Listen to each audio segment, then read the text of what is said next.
Assalamualaikum warahmatullahi wabarakatuh. Alhamdulillahirabbil alamin. Nahmaduhu wa nasta'inuhu wa nastaghfiruh wa na'udzu billahi min syururi anfusina wa min sayyiati a'malina. Man yahdihillahu fala mudhillalah wa man yudhlil fala hadiyalah. Asyhadu an la ilaha illallah wahdahu la syarikalah wa asyhadu anna Muhammadan abduhu wa rasuluh. Allahumma shalli wa sallim wa barik ala Muhammadin wa ala alihi wa sahbihi wa la jami'il anbiya'i wal mursalin fi kulli lamhatin wa nafasin bi'adadi kulli ma'lumin. Qala Allah ta'ala fi kitabihil karim, a'udzu billahi minash shaitonir rajim. Ya ayyuhalladzina amanu ittaqullaha haqqa tuqatih wa la tamutunna illa wa antum muslimun. Shadaqallahul azim. Bapak Ibu anak-anakku sekalian, baiklah kita lanjutkan pengajian kita minggu lalu. Kebetulan hari ini Pak Sukri sedang tidak ada, Pak Haris tidak ada, Pak Majid tidak ada, Pak Kirno tidak ada. Mereka sedang memandu jemaah umroh, alhamdulillah. Baiklah Bapak Ibu, karena selalu ada orang yang baru bergabung di pengajian, kita akan review dengan cepat pengajian kita. Di pengajian kita ini pengajian tasawuf, pengajian tarekat kita namanya Al-Fajariyah. Diambil dari nama guru saya yang paling akhir, Mbah Fajar Ibrahim. Minggu lalu kita membahas bahwa Nabi mengajarkan ilmu itu dua macam, yang umum dan yang khusus. Yang umum belakang hari tercatat di dalam kitab-kitab hadis yang sangat banyak sekali. Yang terkenal itu Kutubus Sittah, Imam Bukhari, Muslim, Abu Dawud, Tirmidzi, Nasai, Ahmad bin Hambal. Masih banyak yang lain, masih ada Baihaqi, Hakim, Ibnu Majah, Daruqutni dan lainnya. Sementara yang khusus, beliau ajarkan hanya kepada para sahabat utama. Yang saya tahu pasti itu adalah Sayyidina Abu Bakar, Sayyidina Umar, Sayyidina Ali, yang lain saya belum tahu. Apa yang diajarkan di situ? Yang diajarkan adalah agar orang naik derajatnya menjadi para wali Allah. Wali Allah itu apa? Wali Allah itu adalah orang-orang yang sangat cinta kepada Allah. Yang karena dia cinta kepada Allah, Allah pun mencintai mereka. Dan kata Allah, "Fa'idza ahbabtuhu," ketika aku telah mencintainya. "Fa'idza ahbabtuhu," kalau ada tua tuh begitu terusnya. Intinya adalah akulah akan jadi pendengarannya dengan itu dia mendengar, akulah jadi penglihatannya dia terlihat, akulah akan jadi kakinya dan untuk dia berjalan. Kuntu sama'ahu allazi yasma'u bihi wa yubsiruhu wa yubsiru bihi. Itulah kira-kira hadisnya itu hadis muttafaqun alaih. Akulah jadi pendengarannya dengan dia mendengar, akulah jadi matanya dia itu melihat, akulah akan jadi kakinya dengan itu dia berjalan. Kita pernah membahas Sayyidina Umar yang sedang khutbah Jum'ah di Madinah itu. Tiba-tiba dalam khutbahnya seakan-akan mengatur pasukan, sehingga jemaahnya bilang Umar udah gila bagi khutbah mengatur pasukan. Tapi terbukti kemudian beberapa minggu kemudian pasukan yang sedang berperang di Madinah pulang di Yordania kembali ke Madinah, mereka cerita pada posisi perang mereka sedang kepepet, mereka mendengar suaranya Umar. Mereka ikuti suara itu dan mereka selamat. Coba Umar, dia sedang khutbah di Madinah, dia lihat pasukannya di Jordania sedang kejepit. Dia lihat pakai matanya, karena matanya Allah dia lihat. Dan dia ngomong suaranya sampai ke Jordania. Dan tuh yang cerita ini katanya tokohnya Wahabi yang cerita, yang mengakui derajat kewaliannya Umar. Itu para wali Allah. Jadi dalam kisah tentang Syekh Abdul Qadir Jailani dikisahkan suatu hari Syekh Abdul Qadir melihat ada dua orang sedang seakan berdebat, sedang berdialog. Satunya pendeta Nasrani, satunya adalah kiai itu dalam Islam, ulama. Mereka berbicara tentang siapa yang paling utama di antara Nabi Isa dan Nabi Muhammad.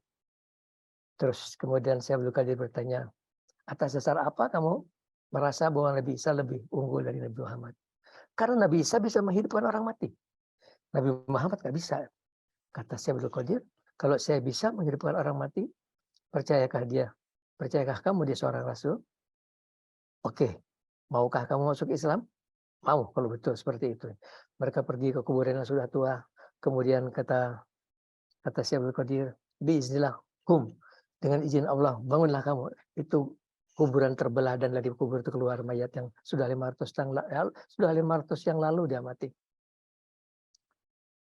Ini kisah seperti ini kalau orang Wahabi bilang, dongeng aja tuh, dongeng itu cuma legenda aja, legenda. Sekarang kita cerita kisah yang baru sekitar 150, 200 tahun yang lalu. Ini cerita tentang guru saya yang pertama, namanya Mbah Tubagus Zainal Abidin. Beliau adalah pernah berguru kepada Mbah Khalil Bangkalan. Makamnya di Bangkalan di Madura. Saya suka jarah ke sana. Kalau saya sedang jarah ke Wali Songo, di antaranya saya akan mampir ke Mbah Khalil. Nah, guru saya ini cerita. Dan jarak saya ke guru saya jauh sekali. Umur saya 12 tahun, beliau mungkin sudah lebih dari 100 tahun. Karena waktu satu subuh sholat berjamaah di masjid beliau, Allah memperlihatkan kepada saya wajah beliau yang asli. Pipinya tuh udah jatuh bergantungan gitu, kelihatan. Saya colek teman saya, lihat Mbah tuh, lihat Mbah tuh. Tiba-tiba dia usap mukanya gini, balik lagi jadi muda lagi. Itulah orang-orang zaman dulu seperti itu. Pak Soeharli bisa? Nggak bisa saya belum bisa. Kebetulan belum sempat belajar ilmu seperti itu, beliau sudah meninggal dunia. Dan nggak ada perlunya juga gitu. Nggak ada perlunya juga untuk belajar ilmu seperti itu. Dan beliau cerita, ketika saya menjadi santrinya Mbah Khalil, saya melihat derajat kewaliannya Mbah Khalil pada suatu perayaan Maulud. Kalau Maulud itu kalau di sana tuh seperti kenduri, potong kambing, masak-masak seperti itulah. Ada ibu datang bawa anak kecil, sumbang kambing nggak bisa, nyumbang uang nggak bisa, nyumbang tenaga aja lah ikut masak. Dilalah anaknya kesiram air panas mati. Dia nangis, ya Allah saya datang ke sini mau ibadah, mau nyumbang tenaga, kok malah anak saya mati. Kata Mbah Khalil, mana anaknya? Mana anaknya? Ditaruh di meja, ditutupin kain. Beliau ajan kuat-kuat, Allahu Akbar, Allahu Akbar. Diangkat anaknya hidup lagi. Dan guru saya menyaksikan. Itu bukan katanya-katanya, guru saya menyaksikan melihat derajat kewaliannya Mbah Khalil Bangkalan Madura. Satu lagi cerita tentang guru hadis saya. Saya punya guru yang pertama tuh Mbah Tubagus Zainuddin, kemudian kedua saya belajar ke Mbah Iming Bunyamin, ketika umur saya 28 tahun, kata Mbah Zainuddin, kamu ikutin Gin, itu Mbah Iming Bunyamin, itu guru saya. Aden itu sekarang pemimpinnya para wali Tanah Jawa tuh beliau itu, kamu ikutin Gin. Saya datang ke sana di atas gunung, di kaki gunung di Garut tuh. Saya datang saya nggak ngerti, karena beliau nggak ngomong. Dia, kita ngomong apa aja dia diam aja. Cuman saya masih gembira karena kalau saya datang beliau bangun dari tempat tidurnya, beliau duduk menghadap ke arah saya. Bersila dari tempat tidurnya menghadap ke arah saya. Saya ingat omongannya Imam Ghazali, kamu duduk di hadapan seorang wali Allah, itu lebih utama dari 1000 rakaat sholat. Ya sudah, saya duduk aja. Kalau saya minta doain, ini bukan suruh ngitung duit, bukan. Ini suruh zikir. Zikir, jangan minta doain terus, zikir. Itu saya ke Garut kayak ke air tiap minggu, saya ke Garut. Mana lagi belum ada jalan tol. Berangkat pagi sampai sana udah sore. Kalau saya bawa keluarga, saya balik ke Bandung, saya tidur di Bandung. Besoknya pagi-pagi minggu sempat jalan-jalan dulu di Bandung, baru pulang ke Jakarta. Seperti itu saya lakukan. Dalam waktu yang sangat panjang sekali. Mungkin baru sekitar 2 tahun kemudian. Beliau mau ngajar saya. Beliau tulis di kertas tuh, wujud tidak bakro. Mengenapa tulis di sifat 20 Allah. Sembari menunjukkan sebuah keistimewaan. Beliau buka rokok, beliau masih baru sekali rokok jarum. Dikeluarkan satu, ditawarin saya ambil. Saya masih ngerokok tuh. Umur saya waktu itu masih 35 tahun, tahun 82. Baru kemudian saya berhenti ngerokok karena anak saya sakit asmatis. Saya berhenti ngerokok dengan susah payah, saya berhenti ngerokok itu. Malah sekarang anak saya ngerokok. Alhamdulillah. Jadi waktu itu saya masih ngerokok, beliau nyalakan apinya, api saya, beliau nyalakan api beliau, tapi sengaja beliau melihatkan ke saya rokok beliau. Rokok beliau itu harusnya di sini apa tuh bengketnya tuh yang lingkar tuh. Warnanya harusnya orange, kalau jarum tuh orange. Kalau dia gudang garam tuh warnanya merah. Kalau bismillah warnanya hijau. Saya punya ya sebagaimana jarum, bengketnya krem gitu, apa orange gitu. Dia punya warnanya hijau. Sengaja dikasih lihat ke saya. Saya punya warnanya hijau. Kamu punya kan warnanya sama aja mau dibungkus. Beliau mau bilang kalau kamu betul ma'rifah kepada Allah, hijau, jadi hijau dia. Dan ini ditunjukkan oleh guru saya yang paling akhir, yang Mbah Fajar Ibrahim itu. Yang pertama kali saya ketemu, saya lihat beliau pakai jam, mungkin Casio yang udah lapuk banget itu, udah tua banget. Saya pikir kok saya balik saya beliin jam yang bagus. Saya pakai jam mereknya Breitling. Jadi saya balik kedua, cuma seminggu kemudian saya udah balik lagi. Saya bawa anak saya Ali, seminggu atau 2 minggu gitu. Tengah jalan Ali sudah nanya, Papa udah janjian sama dia? Belum gitu. Papa yakin akan ketemu sama dia? Yakin insya Allah. Tahu dari mana ya? Yakin insya Allah gitu. Dia akan ketemu. Beliau tuh tahu kita datang dia udah tahu. Papa udah telepon lagi. Teleponnya pakai apa Pak? Nggak pakai handphone. Teleponnya pakai hati aja. Jadi saya datang di sana. Beliau sudah nunggu. Baru aja datang ke yang punya rumah. Mana jamnya? Saya minta jam. Saya mau pakaikan tangan kirinya. Beliau sudah pakai jam persis seperti itu. Sampai anak saya Ali, Pak, Ya kaget. Jamnya sama persis. Saya pakai ke tangan kanan, beliau pakai. Sekarang dia pakai 2 jam yang sama. Satu saya belikan, yang satu nggak tahu dari mana tuh jam. Tapi setelah saya goal sama beliau, Mbak Dini, saya nggak dapatkan tuh jam. Jam tuh raib lagi nggak tahu kemana. Cuma beliau menunjukkan derajat kewaliannya. Kalau dunia itu dalam kepalan tangan. Kalau pegang pasir, jadilah kamu memasukkan jadi emas. Mereka nggak pengen emas. Setitik pun mereka tidak ada yang mereka inginkan kecuali Allah Subhanahu wa taala. Kecuali Allah Subhanahu wa taala. Hatinya tidak pernah lepas dari Allah Subhanahu wa taala. Kita mah salat 5 waktu, cuma ibadah kepada Allah cuma 5 kali 5 waktu. Intinya salat apa? Sujud. Kita mau sujud juga sembarang ngelamun. Ayo, ada sujud muji-muji Allah, pikirannya mikirin belanjaan, mikirin anak-anak. Nah, kalau mereka tuh 24 jam sujudnya hatinya kepada Allah. Jadi kalau saya sekarang ngerti kenapa tuh Mbak Iming kalau depan saya diem, karena hatinya sujud terus kepada Allah. Hatinya tidak pernah lepas dari Allah sesaat pun gitu. Sujud terus kepada Allah Subhanahu wa taala gitu. Itu ada keponakannya beliau yang buruk sangka gitu. Keponakannya langsung, "Hah, Bali apa Wali? Wali nggak pernah sholat." Katanya. Rasulullah juga sholat tahu katanya. Dia pergi haji, dilihat di depan Ka'bah, uanya sedang sholat. Cek ke depan dilihat, bener nih Uwa. Bener Uwa, katanya bener. Dia makmum di belakangnya. Nanti habis salam, saya mencium tangannya. Begitu salam, hilang. Sampai di Indonesia nomor 1 saya minta maaf Mak Uwa. Nomor 1 saya minta maaf Mak Uwa. Para wali Allah seperti itu nggak kelihatan mereka. Ibadah mereka tidak kelihatan. Ibadahnya itu hatinya. Tidak pernah. Rasulullah, sama Rasul pun begitu. Kalau Rasul ibadah menunjukkan sholat itu cuma untuk nyontohkan kepada kita. Melakukan syariat.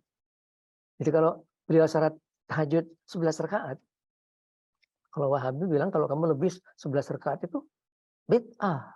Mengada-ada kamu. Sholat tahajud 100 rakaat. Mengada-ada kamu merasa lebih dari Rasulullah. Lebih hebat dari Nabi. Karena mereka itu salah. Menafsirkan hadisnya aja salah. Mereka tidak melihat ada hadis lain. Idza amartukum bi'amr fa'minkum mastata'tum. Kalau saya perintahkan kamu dengan sesuatu ibadah, kerjakan semampu kalian, kata Nabi. Kerjakan semampu kamu. Kalau kamu mampu 100 rakaat, silahkan. Mampu 1000 rakaat, ya silahkan. Tidak seperti tafsir oleh Wahabi. Karena kalau Nabi itu sujudnya setiap saat beliau sujud, dalam tidur pun beliau sujud kepada Allah Subhanahu wa taala Nabi itu. Itulah para wali-wali Allah. Nah, sekarang Rasul mengajarkan kedua sahabat ilmu seperti itu untuk naik derajatnya menjadi para wali-wali Allah itu. Kenapa tidak diajarkan secara terbuka? Karena itu harus diajarkan melalui bimbingan seorang mursyid. Mursyid itu apa? Mursyid itu guru pembimbing yang selalu mengikuti perjalanan rohani muridnya. Karena suatu saat dia masuk ke lautan makrifat, di sana dia akan bersentuhan dengan dunia jin. Suka, tidak suka, mau, tidak mau, dia pasti akan bersentuhan dengan dunia jin. Di sana ada jin, ada malaikat di dunia gaib itu. Dan jin itu seringkali kebanyakannya nipu. Nanti dia datang, saya Qadir Jailani, mulai dia nipu, dia mulai memecah belah, mulai menghasut, menyebarkan fitnah. Dan yang paling parah tuh kalau orang tidak punya mursyid, dia percaya. Dia percaya. Tuh, adik kamu tuh mau bunuh kamu tuh. Adik kamu tuh jahat, dia percaya. Padahal itu cuma jin aja. Karena tidak ada mursyidnya. Saya, murid-murid saya jagain. Seperti yang hari saya bilang, ada yang bilang saya didatengin Nabi Khidir, Nabi Kiai. 2 kali dia datang Nabi Khidir. 3 kali saya bilang udah nggak ada, tuh udah saya ambil. Kalimat halus udah saya bunuh. Kenapa harus dibunuh Kiai? Karena itu jin kafir. Saya bunuh itu cuma untuk contoh buat yang lainnya. Kamu berani ganggu murid saya bunuh kamu. Terbukti sekarang nggak ada yang pernah datang. Itulah tugasnya seorang mursyid. Dia jagain muridnya sampai muridnya bisa melalui tahapan-tahapan, dia bisa jaga dirinya sendiri. Saya pun begitu dulu. Umur saya baru 35 tahun. Saya masuk, saya takut. Saya bilang terus terang ke guru. Guru, takut kepeleset. Mual. Itu kenceng banget. Saya dengar suaranya beliau tuh. Mual, nggak akan kan ada saya. Jadi begitu saya masuk, betul sama dia nungguin. Cuman saya tawuran sama jin, dia diam aja. Dia kayak nggak ada apa-apa. Saya udah mau teriak, guru tolongin gitu. Dia nggak ada apa-apa. Ternyata saya bisa. Begitu saya bisa selesaikan, saya bisa ternyata. Ternyata saya mampu. Ternyata saya oke juga gitu. Akhirnya terus jadi malah jadi kelewat overconfidence. Mana lagi yang lebih jago, mana lagi juga. Mulai saya jago. Ya namanya masih muda. Insya Allah. Insya Allah. Kalau ada yang paling jago pun kita akan menang insya Allah. Kenapa? Karena kita muridnya Rasulullah. Setiap guru itu harus bisa menyampaikan tangan muridnya ke tangannya Rasulullah. Nah kalau tangannya dia nggak sampai, bagaimana menyampaikan tangan muridnya? Jadi kalau saya tidak dengan maksud mau sombong, mau ria untuk bilang bahwa insya Allah tangannya sampai. Saya pernah cium tangannya Rasulullah. Saya pernah ketemu beliau tidak di dalam mimpi. Kalau saya berdusta, biar saya nggak berdiri di tempat duduk saya. Insya Allah saya bisa sampaikan tangan, ya Nabi, ini anak-anak saya mencium tangan gitu. Dan sudah banyak yang berhasil. Ayo kejar tangannya Nabi. Karena tugas setiap guru menyampaikan tangan muridnya ke tangannya Rasulullah. Hanya melalui Rasulullah lah orang bisa nyampe kepada Allah Subhanahu wa taala. Beliau lah yang akan menyampaikan tangan kita ke tangan kepada hadirat Allah Subhanahu wa taala. Tanpa itu hampir mustahil. Hampir mustahil itu bukan tidak mungkin, mungkin aja. Mungkin aja. Jalan kita, umumnya jalan kita tarik itu akan seperti itu. Kita harus melalui tangannya Nabi. Kita harus khidmat ke Rasulullah. Kalau kita teruskan yang sudah kita bahas kemarin. Jadi kita bicara, kalau kita bicara tasawuf, itu intinya adalah pelajaran ma'rifat. Ma'rifat itu apa? Pelajaran mengenal Allah. Karena hanya dengan mengenal Allah lah kita akan mencintai Allah. Kalau nggak kenal, gimana sih mau cinta kepada Allah? Kalau Wahabi itu cintanya bukan kepada Allah, cintanya kepada Al-Quran. Dia tidak cinta kepada Allah Subhanahu wa taala. Cintanya cuma sebatas di mulutnya, di bibirnya cintanya itu. Kalau sholatnya pun sembari ngelamun. Tanyain. Ibu Asum coba bilang, sholat kamu ngelamun apa enggak? Mustahil ada Wahabi bisa sholat khusyuk itu mustahil. Karena khusyuk itu cuma dengan hati menghadap kepada Allah. Itu cuma bisa dengan kita mencintai Allah. Kalau kita cinta kepada Allah, otomatis hati kita akan menghadap kepada Allah. Kita sujud sambil nangis gitu, ya Allah, ya Allah. Gitu. Jangan tinggalkan hamba barang sekejap mata pun. Dan itu cuma melalui ilmu ma'rifat, melalui jalan mengenal Tuhan yang diajarkan oleh tadi oleh para sahabat Nabi, diajarkan oleh guru-guru tarekat kita sampai ke bawah. Kalau Wahabi bertanya dari mana buktinya Nabi mengajarkan ilmu yang khusus? Buktinya adalah keberadaan tarekat itu sendiri. Di dunia itu ratusan tarekat. Yang besar itu tarekat Naqsabandiyah. Paling banyak di Indonesia, paling banyak pengikutnya. Kemudian tarekat Qadariyah. Ini juga banyak para pengikutnya. Ada Tijaniyah, Syekh Ahmad Tijani, tarekat Rifaiyah, tarekat Sajiliyah. Ada banyak sekali tarekat itu. Dan tidak ada yang sama persis. Tidak ada yang sama persis. Ya, saya pernah mengikuti, karena guru yang pertama itu tarekatnya Syekh Qadir Jailani. Guru yang kedua itu melalui tarekatnya Syekh Ahmad Tijani di Maroko. Karena saya perlukan ke Maroko cuma buat datang, cuma buat cium tangan itu. Bisa kayak cium tangan? Bisa cium tangan. Datang cium tangan, kita cium kaki. Ke Rasulullah pun begitu. Kalau jarak ke Nabi kita cium tangan. Assalamualaikum ya Rasulullah, kita cium tangan. Tangannya mana Kiai? Rasa-rasa ada tangan. Rasa-rasa tangannya menjuluk, kita ciumin tangan. Ciumin kaki. Beliau menjawab itu, Waalaikumsalam. Waalaikumsalam. Sebetulnya, salam kita kepada Rasul itu tidak harus di depan makamnya. Dari sini pun kita bisa salam ke Rasulullah. Saya ketemu Nabi pertama kali, umur saya baru 22 tahun, saya belum ke Madinah waktu itu. Saya bisa ketemu Nabi. Dikejar dengan apa? Dengan kecintaan. Cinta itu pada Nabi, beliau minta buktikan kamu cinta sama saya. Apa bukti kita cinta ke Rasul? Nomor 2 adalah dengan salawat, nomor 2 adalah dengan akhlak. Kita lewatkan dulu bab ini. Kita bahas nanti, kita teruskan yang kita bahas minggu lalu. Kita bahas ma'rifat kita kebagi dalam 3 tingkatan. Tidak ada sebuah tarekat membahas seperti ini. Tidak ada. Cuma Allah mengilhamkan saya suatu cara ma'rifat yang paling mudah. Mudah tuh make sense buat orang-orang yang pintar. Murid saya itu pintar-pintar, profesor-profesor yang semua dikejar dengan akal gitu. Ya saya bagi dalam 3 tingkatan. Tingkatan yang paling dasar, yang menengah, dan yang puncak. Yang paling dasar itu mengenal Allah secara sifat dan namanya. Sifat 20 Allah dan 99 nama Allah. Itu baru 99, padahal ada 1000. Wah, dia tahu ada 1000. Belum tahu. Yang 99-nya belum hafal ya. Harus hafal dong. Usahakan hafal yang 99 itu. Nanti saya ajarin yang 1000. Kejar kalau dengan kemauan. Kan jadi pintar kayak gini kan juga dengan kemauan kan. Oh bisa pintar. Oh pintar-pintar semuanya. Kan dengan kemauan. Nggak pakai tidur-tidur. Terus jadi sarjana. Kan nggak. Dengan susah payah. Dalam akhirat pun begitu. Nggak ada yang dicapai dengan santai-santai. Itu nggak ada. Itu cuma dengan kemauan yang kuat. Saya harus bisa. Masa ngapalkan segitu aja nggak bisa. Ngapalkan lagu bisa hafal. Yang susah-susah panjang-panjang hafal. Bisa ngapalkan segitu aja nggak bisa. Harus bisa. Nanti kita mulai bisa mengerti. Itu apa? Ini modal kita untuk naik ke atas ma'rifat yang lebih tinggi, yakni ma'rifat bil akli, ma'rifat dengan otak kita, dengan akal kita, dengan tafakur, dengan berpikir. Wah, ini nilainya tinggi banget. At-tafakur sa'atan khairi min ibadatis sana. Tafakur sesaat itu lebih hebat dari ibadat setahun. Coba setahun bandingannya. Jadi orang baca Quran tiap hari sejus selama setahun. Dia kalah oleh orang cuma tafakurin sesaat. Bukan kata saya, kata Rasulullah. Tafakur sesaat lebih utama dari ibadat setahun. Saya ibadat cuma baca Quran sembari wah begitu aja. Dengan tafakur itu dia mengenal Allah, dia merenung. Tiap hari kita ulang, kita merenungi apa yang paling gampang telur. Ayo kalau makan telur tiap hari dadar coba tafakur. Coba renungi. Tuh omelet di depan kita tuh putih kuning tuh kalau diremin bisa keluar anak ayam. Bagaimana ceritanya tuh? Diremin kok bisa keluar anak ayam? Orang jahil bilang di mana-mana telur diremin juga keluarnya anak ayam, Kiai. Tapi coba tafakur, coba merenung. Dari mana tuh datang kakinya, patoknya, bulunya, matanya. Dari mana datangnya kehidupan? Yang paling ajaib itu ada kehidupan. Hidup dia. Dialah Tuhan yang maha hidup. Dialah Al-Hayyu. Dialah Al-Muhyi yang memberikan kehidupan. Dialah Tuhan yang menciptakan rupa sampai ada patuknya, ada matanya. Kita kenal dengan menafakuri ciptaan Allah, kita mengenal Allah. Itu nilainya tinggi sekali. Tinggi sekali. Sampai kalau kita melihat bintang di langit, melihat betapa besarnya alam semesta. Kemudian sampai ke kesimpulan, ya Allah, Kau menciptakan alam semesta segini besarnya. Satu bintang aja ribuan kali bumi kita. Di sana ada bermiliar-miliar bintang. Berapa besarnya alam semesta? Berapa besarnya Allah yang menciptakan alam semesta? Allahu Akbar. Allahu Akbar. Dan itu kalau kita baca, Rabbana ma khalaqta hadza batila, subhanaka wa qina adzabannar. Kata Nabi akan diberikan pahala sebanyak bintang di langit. Udah hafal belum Mbak Jenny? Itu surat Al-Imran 191. Itu pendek banget. Rabbana ma khalaqta hadza batila, subhanaka wa qina adzabannar. Biasakan apalkan itu doa. Kita lihat laut, kita muji Tuhan seperti itu. Kita di atas gunung Alpun, kita lihat ke bawah, kita muji itu. Itu luar biasa, nilainya tinggi sekali. Sementara puncak ma'rifat yang sekarang sedang kita bahas. Saya bikin pengajian untuk bahas puncaknya ma'rifat. Ma'rifat bil qalbi, ma'rifat dengan hati kita. Karena di hati kita adalah matanya.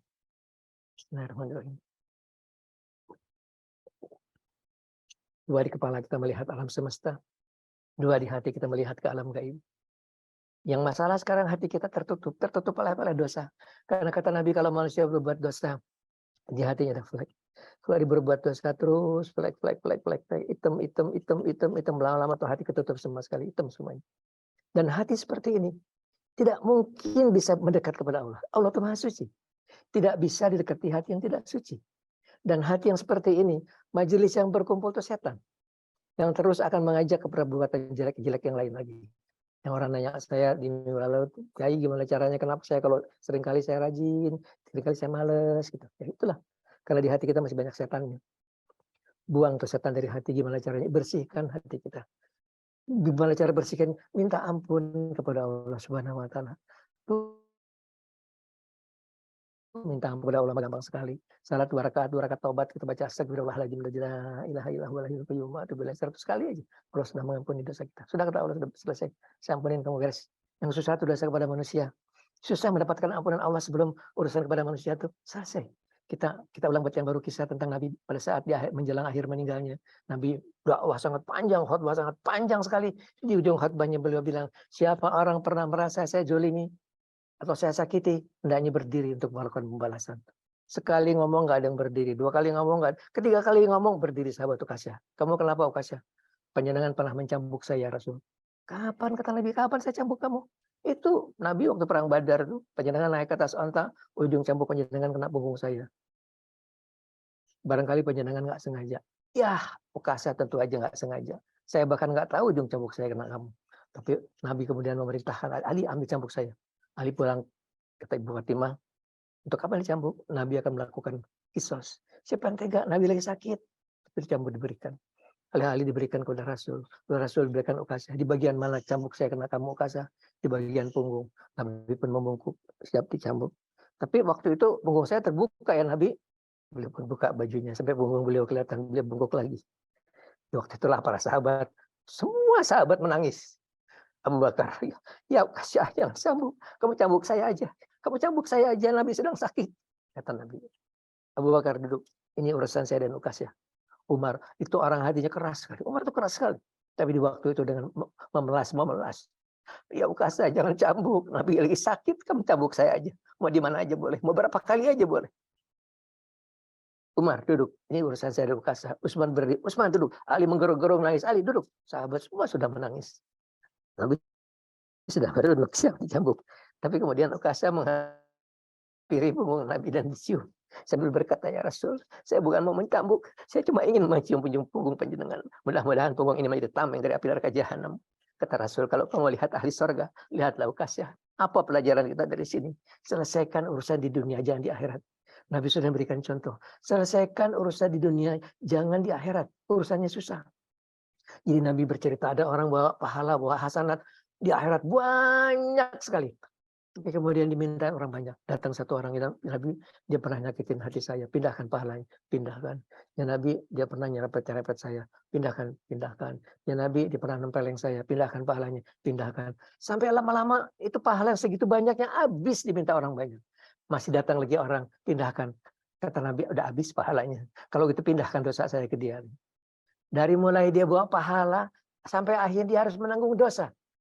Itulah karena perbuatannya dia sendiri. Yang kita jaga dalam hidup kita. Jangan berbuat aniaya. Jangan berbuat zalim pada sama manusia. Dan Nabi sudah berikan contoh. Bahkan dicambuk nggak sengaja aja belum minta dicambuk, minta dibalas. Selesaikan urusan di dunia, jangan di akhirat. Itulah yang diajarkan oleh Nabi. Yang kita harus selesaikan urusan kita di dunia. Jangan mati bawa hutang. Jangan bangga gitu punya hutang, asik. Punya hutang nggak ditagih. Asik. Terhalang orang masuk surga kata Nabi kalau dia masih punya hutang. Jadi udah harusnya dia masuk surga gara-gara utangnya diketahan masuk ke dalam surga. Maka itulah kalau keluarga kita meninggal selalu kita berwasiat kepada teman-temannya. Kalau saudara saya ini almarhum punya utang tolong bilang kami akan selesaikan. Karena kalau enggak kesian di akhiratnya nanti. Kesian sekali gitu. Pernah dalam suatu kisah waktu itu Nabi sudah meninggal dunia. Zamannya para sahabat masih ada waktu itu. Ada serombongan jemaah haji, berangkat haji. Satu orang dari mereka meninggal dunia.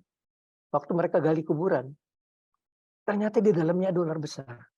Dia tutup tuh kuburan. Dia gali lagi. Ada lagi ular itu besar lagi. Mereka datang ke sahabat Nabi. Saya lupa tuh apa Abu Dzar Al-Ghifari atau salah satu mereka. Ya sahabat Nabi, ini teman kami ini meninggal dunia. Tapi waktu kami gali kubur ada ular di dalamnya. Kata sahabat Nabi, kamu gali di mana aja kamu akan dapatkan ular tadi. Ini adalah dari hasil perbuatannya sendiri.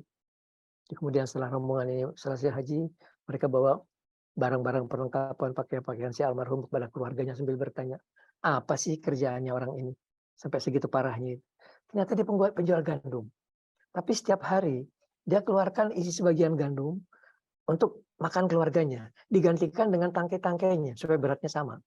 Itulah perbuatan khianat. Beratnya sama tapi isinya sudah nggak sama. Itulah balasannya seperti itu. Orang yang khianat. Sementara zaman sekarang khianat itu dianggap biasa-biasa aja.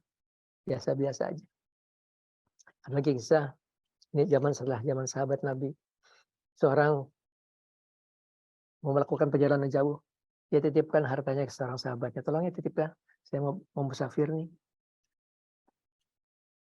Dia pun pergi. Kemudian setelah kembali, ternyata sahabat yang dititipin sudah meninggal dunia. Dia tanya sama ahlinya, sama keluarganya, barang saya mana? Kata istrinya, saya nggak tahu barang kamu ada di mana. Dia nggak bilang apa-apa sama saya. Ya gimana tuh? Barangnya banyak tuh. Mana tuh? Akhirnya pergilah dia ke seorang ulama ma'rifat. Dia bilang, saya punya kasus. Saya titip barang, orangnya udah meninggal dunia. Gimana nih Kiai? Sekarang gini aja, saya kasih kamu jikiran ya. Kamu jikir setiap malam. Nanti kamu pergi di jam-jam. Kamu panggil di sumber jam-jam, dia akan ngejawab.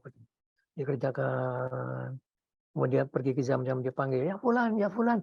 Nggak ada suara apa-apa. Dia balik lagi, Kiai. Saya udah kerjakan semua, nggak ada yang nyaut tuh. Waduh, jangan-jangan saudara kamu tuh ahli neraka tuh. Coba kamu pergi ke Yaman, di sana ada sebuah sumur, kamu panggil dia di sana. Dia pergi ke Yaman, dia panggil, Fulan, dia nyaut. Iya katanya. Barang kamu tuh ada di kolong tempat tidur di bawah tanah, kamu gali aja, minta izin sama keluarga saya. Fulan, kamu kenapa ada di sini? Kamu kan ahli ibadah, kamu sholat, kamu puasa. Kenapa kamu ada di tempatnya ahli neraka? Ya saudaraku, Allah murka kepada saya. Sebab saya punya keluarga di Khurasan, saya putuskan tali silaturahimnya. Jadi memutuskan tali silaturahim itu dosa yang sangat besar sekali. Itu saya contohkan dengan kisah tadi. Semoga dengan kisah-kisah itu menambah keyakinan kita, supaya kita hati-hati dalam hidup kita. Seperti saya bilang, ada orang bilang ke saya, Kiai gimana caranya? Saya punya saudara, saya mau nyambung silaturahim, dia nggak mau. Saya telepon, dibanting teleponnya. Saya datang, ya ditutup pintunya. Ya kalau sudah gitu hati kamu yang damai aja. Doakan aja dalam sujud salat kamu doakan. Minta Allah maafkan dia, minta Allah mengampuni dia, minta Allah bukakan pintu hatinya. Itu berarti kamu tidak memutuskan silaturahim. Biar aja dia memutuskan, kamu jangan gitu. Itu diantaranya kisah kemarin sudah kita ceritakan. Jadi kita minta ampun kepada Allah. Tahapan pertama rohani kita, kalau tasawuf kita bicara soal ma'rifat bil qalbi, kita akan mulai dengan membersihkan hati kita. Bersihkan dari dosa sampai bersih sekali. Kok masih ada aja dosa di situ sedikit aja, susah mendekat kepada Allah. Allah itu maha suci, tidak bisa didekati hati yang tidak suci. Sucikan hati kita bersih sekali.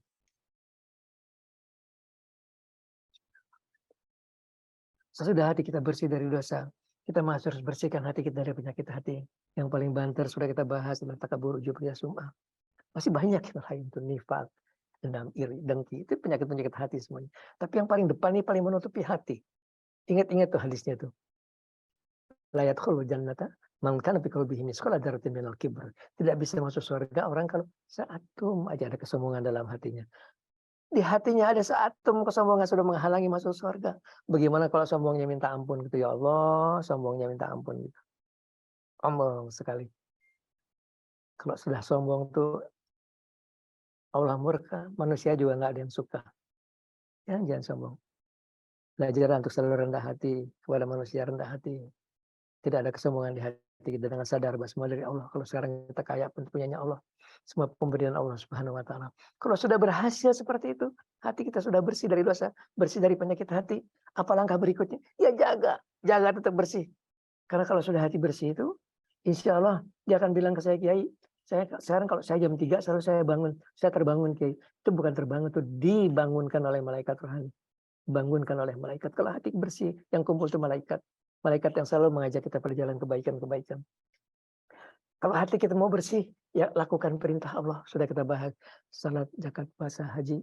Cukup itu? Tidak cukup. Salat pun harus salat dengan benar. Karena Allah mengancam. Fawailul musallina alladzina hum an salatihim sahun. Neraka wel. Bagi mereka yang lalai di dalam salat. Orang salat aja diancam neraka wel. Nah, kalau orang salat sembari ngelamunkan, dia bukan sedang menyembah Allah. Dia kata Imam Ghazali, dia sedang menyembah nafsunya sendiri.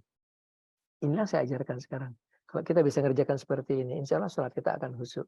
Insya Allah hati kita akan menghadap kepada Allah Subhanahu wa taala. Dan salat itu jangan pernah meninggalkan salat dengan sengaja, itu dosa besar. Dan salat itu adalah, di dalam salat itu ada saat yang akrobu mayakunul abdu mirabihi wa huwa sajidun. Akrobu mayakunul abdu mirabihi wa huwa sajidun. Wa huwa sajidun. Aksiru jadi minat doa. Sedekat-dekat hamba kepada Allah, waktu dia sujud. Perbanyaklah dalam sujud kamu berdoa. Jadi kalau kita sujud, selalu berdoa. Apa? Sudah kita bahas tempo hari 3. Ke-1 berterima kasih, matur nuwun. Kedua minta ampun. Ketiga kita memohon. Berterima kasih atas apa? Atas nikmat iman, nikmat Islam, nikmat sehat. Jangan lupa nikmat sehat. Insya Allah katakan sehat sepanjang hidup itu. Insya Allah akan berikan sehat. Karena apa? Karena Allah tidak pernah berdusta. Allah sudah janji kalau kamu terima kasih, saya tambah nikmatnya. Kalau kamu tidak berterima kasih, saya hukum kamu. Setelah itu kita minta ampun supaya hati itu bersih terus, baru kita berdoa. Sekurang-kurangnya minta bahagia dunia akhirat. Jaga salat kita dengan betul. Salat di awal waktu, kenapa di awal waktu? Karena pintu langitnya terbuka. Kalau salat sudah di akhir waktu, pintu langit sudah ketutup. Ini namanya hakus salah. Kamu hanya memenuhi hak salatnya aja. Pintu langitnya sudah ketutup. Gitu. Dan itu menunjukkan kesungguhan hati kita. Dipanggil Allah datang, kita segera datang. Allah sangat menghargai seperti itu. Kemudian yang kita bahas kemudian, apakah cukup 4 itu? Tidak cukup. Kalau apa intinya ibadah puasa? Intinya ibadah puasa. Apa yang hebat dari puasa? Puasa itu adalah pertama, kata Nabi, seluruh amal ibadat sampai kepada Allah melalui malaikat, kecuali puasa. Puasa langsung kepada Allah Subhanahu wa taala. Kedua kata Nabi adalah, Allah tidak menolak doanya orang sedang puasa. Tapi kalau puasa itu, di antara intinya puasa, secara syariah, kita harus merasakan laparnya puasa. Terasa lapar di waktu zuhur, di waktu asar. Di waktu lapar telah kita berdoa. Itulah maksud Nabi, Allah mengabulkan doanya orang sedang puasa. Kalau perutnya kenyang terus, Kiai, aku sih kalau puasa asik, nggak ngerasa lapar. Ya, kamu sih nggak puasa. Kamu cuma memindahkan waktu makan aja. Biasanya makannya siang, sekarang makannya malam. Nggak puasa kamu. Puasa tuh harus merasa lapar. Di waktu lapar itulah kita berdoa, untuk kau saya puasa ya Allah. Untuk kalau saya lapar, untuk kau saya haus, kabulkan keinginan saya. Itulah rahasia dari puasa. Dan haji, ayo siapa orang sudah punya kemampuan haji, berhajilah. Haji untuk yang mampu. Kalau nggak mampu nggak wajib kok berhaji. Kalau mampu harus berhaji. Sampai ada sabda Nabi, saya nggak peduli dia mati sebagai Nasrani atau Yahudi. Kalau dia tidak berhaji padahal dia mampu. Cukup keempat itu tidak, sudah kita bahas tempo hari. sebelum dia menyantuni anak yatim dan memberikan makan fakir miskin. Ara'aital ladzi yukadzibu biddin wa dzalikal ladzi yad'ul yatim wa la yahuddu 'ala ta'amil miskin. Tahukah kamu pendusta dalam agama? Pendusta kata Allah. Yakni mereka tidak pernah memberi makan fakir, tidak pernah menyantuni anak yatim, tidak pernah memberi makan fakir miskin. Ayo santuni anak fakir miskin, santuni. Jadi kebiasaan sehari-hari menyantuni mereka. Kadang-kadang kita sedih gitu melihat betapa mereka gembiranya. Alhamdulillah, alhamdulillah itu luar biasa. Alhamdulillah. Kita malah bukannya senang, kita sedih. Kita sedih, kita cuma mampu menyantuni segitu aja. Kita tidak punya kemampuan untuk menyantuni. Andai kata kita kayak sekali kita akan santuni seluruh orang yakin, seluruh orang miskin di Indonesia. Pasang niat seperti itu begini. Karena pernah di dalam riwayat, di dalam hadis diriwayatkan ada seorang pendeta Bani Israel. Waktu itu zaman sedang kelaparan, zaman paceklik, dia lewat sebuah gunung, kemudian terlintas di hatinya. Andai kata gunung ini terdiri dari gandum, dan andai kata itu milik saya akan sedekahkan kepada seluruh fakir miskin. Tiba-tiba Allah mewahyukan, dia sudah mendapatkan pahala seperti itu. Seakan-akan dia sudah sedekah sebanyak segunung tadi. Selalu kita punya niat yang baik, karena niat yang baik itu sudah dikasih pahala oleh Allah Subhanahu wa Ta'ala. Sudah seperti itu. Belum cukup. Sudah kita bahas tadi, yang diantaranya adalah kita tidak memutuskan tadi silaturahim. Sudah cukup seperti itu? Tidak, belum cukup sebelum ketika menjauhi larangan-larangan Allah. Yang kita bahas tipu adalah apa itu? Zina, judi, mabuk-mabukan, LGBT. Ini menyimpang dari pembahasan kita. Jadi di antara rukun iman kita yang ke-6, kita percaya pada takdir. Itu artinya apa? Artinya sejak kita lahir ke dunia, nasib kita sampai kita mati sudah tertulis. Apa yang terjadi pada diri kita sudah tertulis. Dan apa yang terjadi pada alam semesta sudah tertulis gitu. Dan di antara rahmat kasih sayang Allah, Allah memperlihatkan tulisan di masa akan datang. Allah memperlihatkan, dia datang ke saya, Kiai, saya mimpi apa? Saya mimpi jadi pengantin, Kiai. Tapi pengantin perempuannya nggak ada. Saya sendirian aja gitu. Wah, itu artinya dia akan meninggal dalam 40 hari sejak dia cerita tadi dia akan meninggal. Tapi kalau Allah memberikan isyarat, berarti Allah memberikan kesempatan untuk berdoa balik. Dan umumnya kita dapatkan. Umumnya kita doa sama Allah, ya Allah, kalau tertulis dia harus meninggal dunia, hapuskan tulisannya, ya Allah, berikan tambahan umurnya. Allah kabulkan. Sampai sekarang semuanya yang datang ke saya seperti itu masih pada hidup semua, alhamdulillah. Sekarang saya bicara seperti itu karena apa? Ini sudah ada isyarat akan terjadi bencana besar di Jakarta. Besar sekali. Saya melihatnya, aduh, menakutkan gitu. Saya cerita bukan menakut-nakutin. Saya cerita untuk ngajak semua orang, ayo doa. Ayo kita berdoa semua kepada Allah Subhanahu wa Ta'ala. Jangan cuma saya sendirian aja suruh berdoa. Ayo semua berdoa. Minta Allah, ya Allah, jangan dong. Jangan timpakan kemurkaanku secara merata.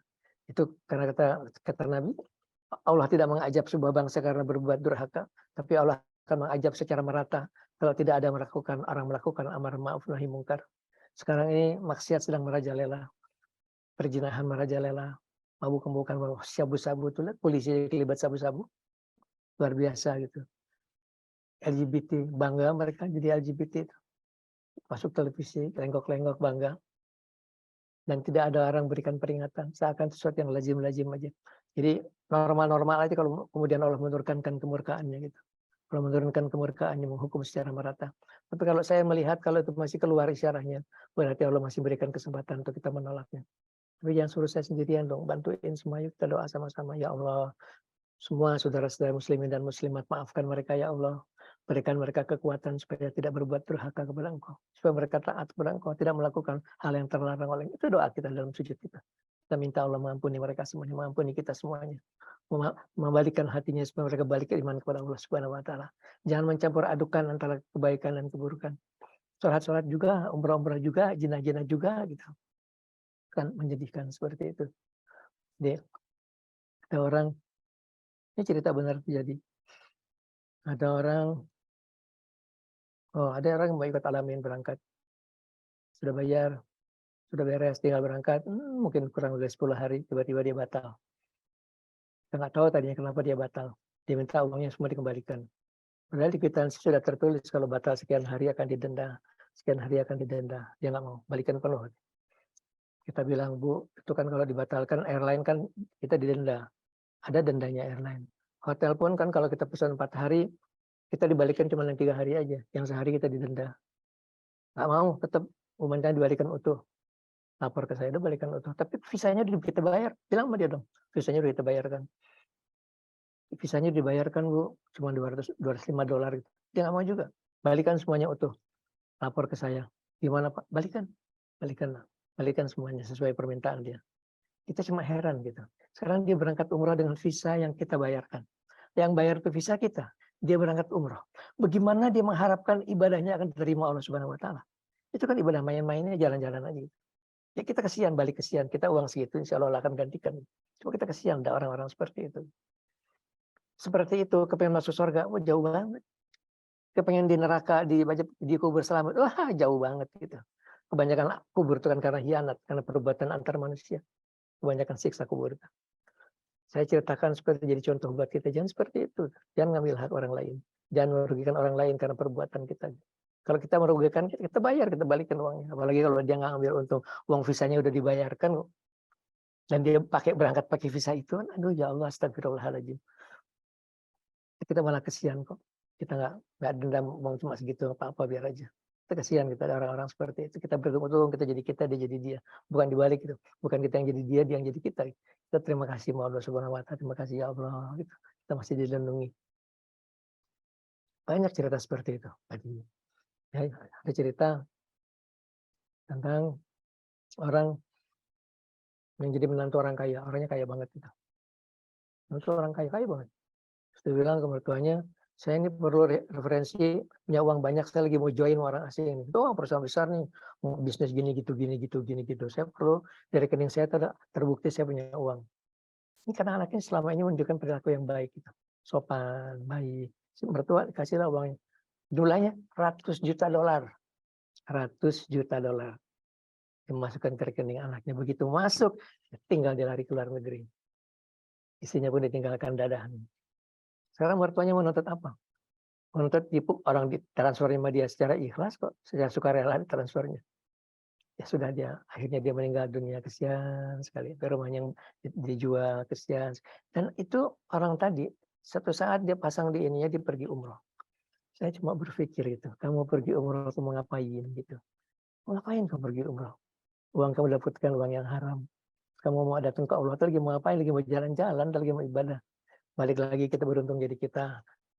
Dia jadi dia, bukan dibalik, bukan dia yang jadi kita yang jadi dia. Kita nggak ada, kalau saya cerita tuh saya cuma cerita, jangan kerjakan hal seperti itu, hal-hal yang hianat seperti itu. Kemudian kita berharap akan masuk ke dalam surga, haji aja, uangnya dapat dari jalan yang halal, nggak ada. Nggak ada orang jadi perusahaan jadi besar sekali, tapi dengan cara mengkhianati, menyakiti hati orang banyak. Orang banyak sakiti, ada yang diambil ini oleh dia, sampai dia kaya banget. Kaya sekali orang sekali berangkatkan 1.000 orang berhaji. Suruh orang berumrah. Saya bilang andai kata 1.000.000 orang dia berangkatkan berumrah pun dia tetap akan menghadap kepada Allah dalam keadaan Allah berkah. Ini urusannya bukan antara Allah dia, itu antara dia dan manusia. Manusia-manusia yang dia zolimi, yang dia sakiti, yang haknya dia ambil. Kalau orang itu belum ikhlas, harta dia 1.000.000 orang setiap bulan diberangkatkan pun Allah akan murka. Kecuali dia datang kepada orang-orang tadi minta maaf, yang saya kembalikan, yang saya ambil dari kamu saya balikan, utang kerugian saya balikan, baru bisa mungkin Allah akan mengampuni. Kalau saya cerita nih cuma buat contoh. Kalau antum ada di bagian seperti itu, dapatkan uang dengan cara yang salah, tanya ke saya, ada jalan nggak? Ada. Itu uang yang antum dapatkan dari cara yang haram, sedekahkan, kasihkan ke fakir miskin. Segitu banyak ya, segitu banyak. Orang dapat kamu jual dari cara yang haram, balikan semuanya gitu. Setelah itu minta ampun kepada Allah Subhanahu wa taala, Allah akan mengampuni. Karena begitu masuk ke dalam kubur. Masuk ke dalam kubur sempit, gelap gitu. Baru kita merasa menyesal melakukan perbuatan seperti itu. Ratusan tahun kita dalam kubur sendirian, disiksa dalam kubur, teriak-teriak, jerit-jerit, minta dihidupkan kembali ke dunia.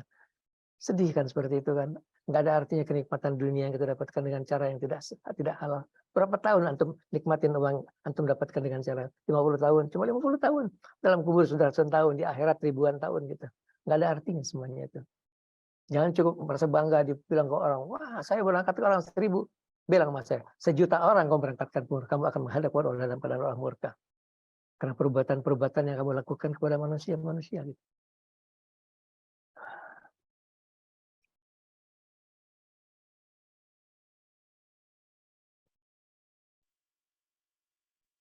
Intinya adalah Allah Maha Suci. Tidak bisa dekati hati yang tidak suci. Sucikan hati kita. Dan yang paling banyak berdosa itu apa? Mulut kita.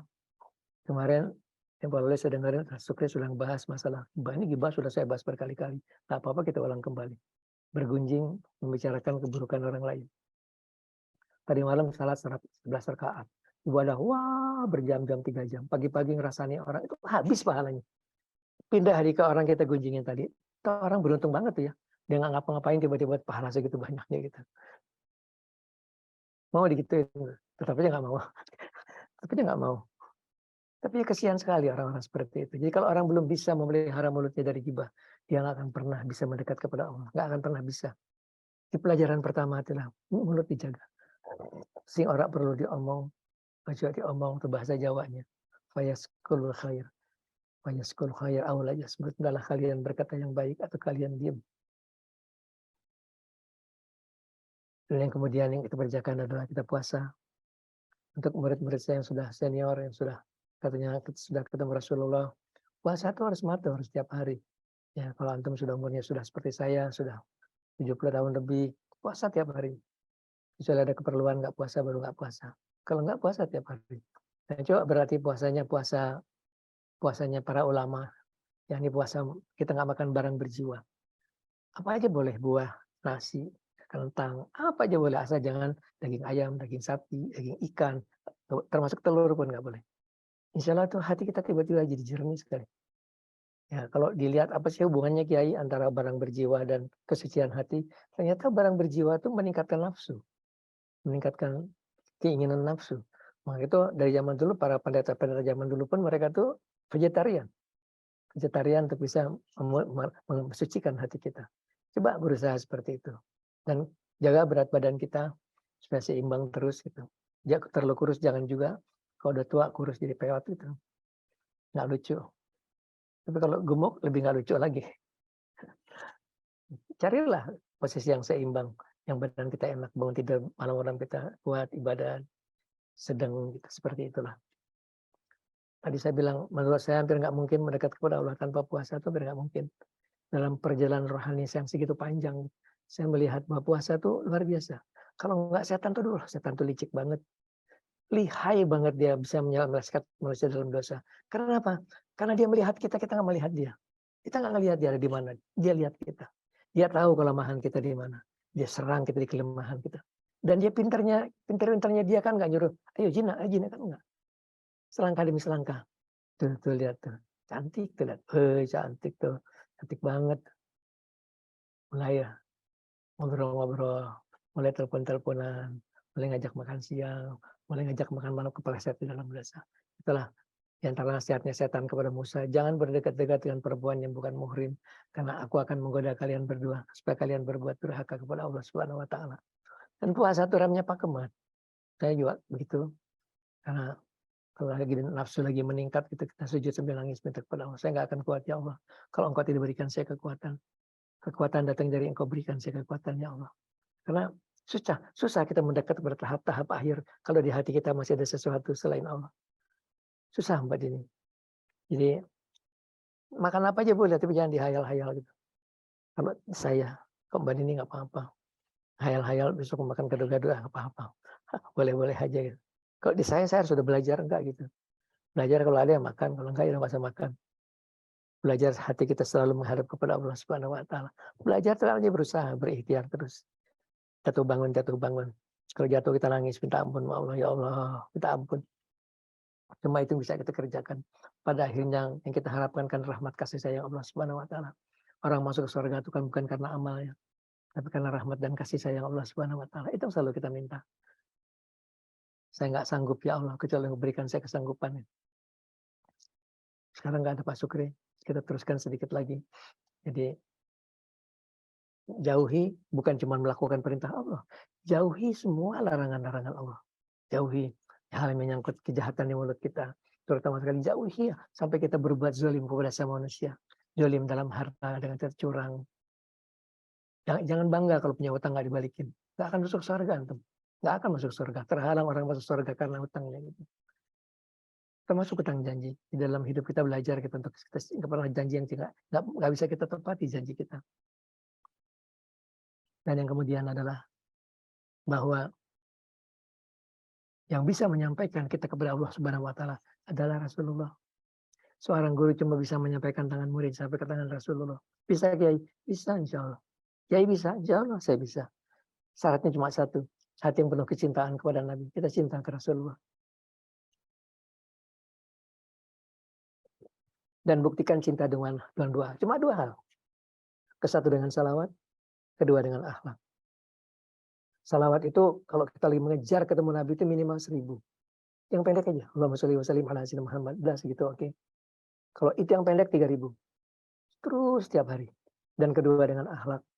Dengan akhlak itu artinya mulut kita terpelihara. Kita nggak pernah nyakitin hati orang. Tidak pernah berbuat zalim pada orang. Dan sedapat mungkin selalu kita menjadi orang berikan manfaat buat orang lain. Dengan harta kita, dengan tenaga kita, dengan ilmu kita. Cuma dengan sekedar senyum kita. Berikan manfaat buat orang lain. Itulah jalan-jalan kita untuk bisa ketemu Rasul. Ketemu pasti ketemu insya Allah. Sudah banyak sekali yang ketemu. Tapi terutama yang paling menentukan terima akhlak. Akhlak yang jadi orang yang menyenangkan di dalam hidup. Kalau belum mampu menyenangkan, jangan menyebalkan gitu. Kalau belum mampu menyenangkan, jangan menyebalkan. Tidak menyenangkan. Orang senang kalau ada Mbak Dini senang. Karena Mbak Dini itu selalu enak, ngomongnya enak. Mbak senyum, Mbak ketawa, berikan manfaat buat orang lain. Kalau orang nyakitin hati, ya nggak dibalas juga. Kalau orang berbuat jelek, kita balas jelek, kita sama aja jeleknya sama dia. Gitu. Paling tidak kita tidak melakukan perbuatan yang sama dengan dia. Kalau mampu, akhlaknya para nabi itu kan beri balas kejelekan dengan kebaikan. Itu yang Rasul kerjakan. Jadi kalau kita balik ke kisah tadi, kisah tentang Mbah Holil Bangkalan menghidupkan orang mati, apakah Rasulullah tidak bisa? Tentu saja beliau bisa. Beliau itu kan gurunya semua guru. Kalau orang-orang bisa sesaat sampai di Mekah, apakah Nabi nggak bisa? Tentu aja beliau bisa. Beliau guru dari semua guru. Dan beliau selalu bilang ke sahabat utama, ke Abu Bakar Ali, saya takut disembah-sembah umat saya. Kalau umat saya melihat saya menghidupkan orang mati, umat saya melihat saya dalam saat bisa ada di Madinah, nanti saya disembah-sembah oleh umat saya. Itu kalimat beliau pada sahabat-sahabat. Tapi beberapa kali pernah beliau tunjukkan kan. Karena dia kita waktu Makkah hari pendudukan Makkah itu kehabisan air dari jari beliau keluar air. Semua sahabat duduk di situ, minum di situ. Waktu Madinah ditingkar dalam perang Khandaq itu. 10.000 kafirin melingkar di sekitar Madinah memblokade supaya kalau kehabisan makan kan nanti nyerah juga katanya. Nah disitulah tiba-tiba Nabi dengan rohaninya beliau itu turun badai salju yang sangat dahsyat dan angin topan, tenda-tendanya orang kafirin terbang semuanya dan angin dingin sekali, mereka pulang meninggalkan Madinah tanpa hasil. Dan di situ juga dalam perang Khandaq itu sahabat Nabi datang, ya Nabi saya motong kambing kecil tapi cuma kecil, kambingnya Nabi makan. 10-11 orang masuk makan, selesai keluar, ayo masuk lagi 11 masuk lagi makan. 3.000 orang bisa makan satu ekor kambing yang sangat kecil. Di situ Nabi menunjukkan insan kamil beliau, menunjukkan derajat beliau sebagai seorang wali Allah, seorang kekasih Allah. Tapi beliau jarang sekali menunjukkan, beliau nggak mau. Beliau mau tampil sebagai seorang manusia biasa. Muhammadun basarun nakal basar bal huwa kal yakuti bainal hajar. Muhammad manusia sama seperti kamu gitu. Beliau nggak mau menunjukkan hal-hal yang istimewa. Sekali lagi ketika hijrah dari Mekah ke Madinah, di tengah jalan kepergok oleh Suraqah menghunus pedangnya. Abu Bakar sudah ketakutan, Nabi tenang aja. Begitu dekat ontanya kata Nabi, bumi telan Suraqah. Tiba-tiba bumi terbelah, ontanya masuk ke dalam pasir. Suraqah bilang, Muhammad saya janji nggak ganggu kamu, doakan, keangkat lagi, dia ingkar janji, dia kejar lagi, bumi telan Suraqah, sekali lagi telan lagi. Suraqah tahu sekarang Nabi itu punya kekuatan yang luar biasa. Kalau terpaksa beliau menunjukkan derajat kewalian beliau, tapi beliau nggak pernah mau. Kalau beliau mau kan cuma tinggal bilang rubuh semuanya gitu. Beliaulah guru dari semua guru. Kalau saya Qadir Jailani Sulasi kita hebat dibandingkan Nabi, kan beliau cuma muridnya Nabi. Nabi itu kan gurunya semua para wali Allah. Beliau yang mengajarkan tadi ilmu-ilmu derajat untuk naik derajat sampai kepada para wali Allah. Tadi kita cerita tentang menghidupkan orang mati. Itu kalau orang Wahabi bilang kan bapak ibunya Nabi itu orang kafir. Orang kafir itu kuburannya Ibu Siti Aminah itu kan mau dibakar. Sampai Muslim sedunia protes sampai nggak jadi dibakar terus. Seperti itu karena cinta kepada Nabi. Seperti itu kelakuan cinta sama Nabi. Wah jauh betul. Dan mereka nggak ngerti, kalau kita di pondok kita tahu. Wah Nabi itu paling sedikit menghidupkan kembali 4 orang. ibu beliau, ayah beliau, paman beliau, dan kakek beliau. Beliau hidupkan kembali, beliau Islamkan, beliau masukkan lagi ke dalam kubur. Saya Abdul Qadir aja bisa. Mbah saya, Mbah Khalil Bangkalan aja bisa. Apalagi Rasulullah. Apalagi Rasulullah. Tapi beliau tidak pernah menunjukkan seperti itu. Kecuali pada sahabat-sahabat utama beliau. Diantaranya Abu Bakar dan Ali. Sampai kita pun tahu hal-hal seperti itu. Berantai-berantai dari guru ke murid, ke murid, ke murid. Nabi itu punya hal kemampuan seperti itu. Beliaulah rajanya wali Allah.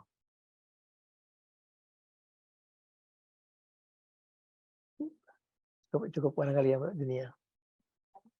Apa tanyanya? Bacain.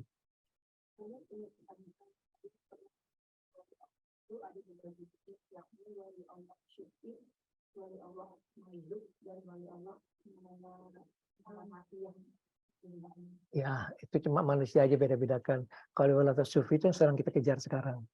Kalau yang majzub itu diangkat oleh Allah langsung kepada derajat seperti itu.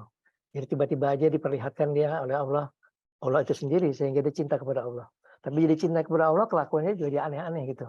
Dan dia bukan orang yang bisa diikuti. Ada tuh orang yang sekarang siapa tuh ya? Kalau saya namanya Wan Sehan atau seperti itu. Itu di antara wali-wali majzub. Yang nggak bisa diikutin gitu. Kita nggak ngerti perbuatan mereka. Kalau yang pertama wali sufi seperti yang kita sedang kerjakan sekarang. Abdul Qadir Jailani itulah wali-wali sufi. Kalau wali majzub tadi seperti yang kita bilang ada Wan Sehan. Kalau satu lagi itu dah para wali Allah yang disembunyikan oleh Allah.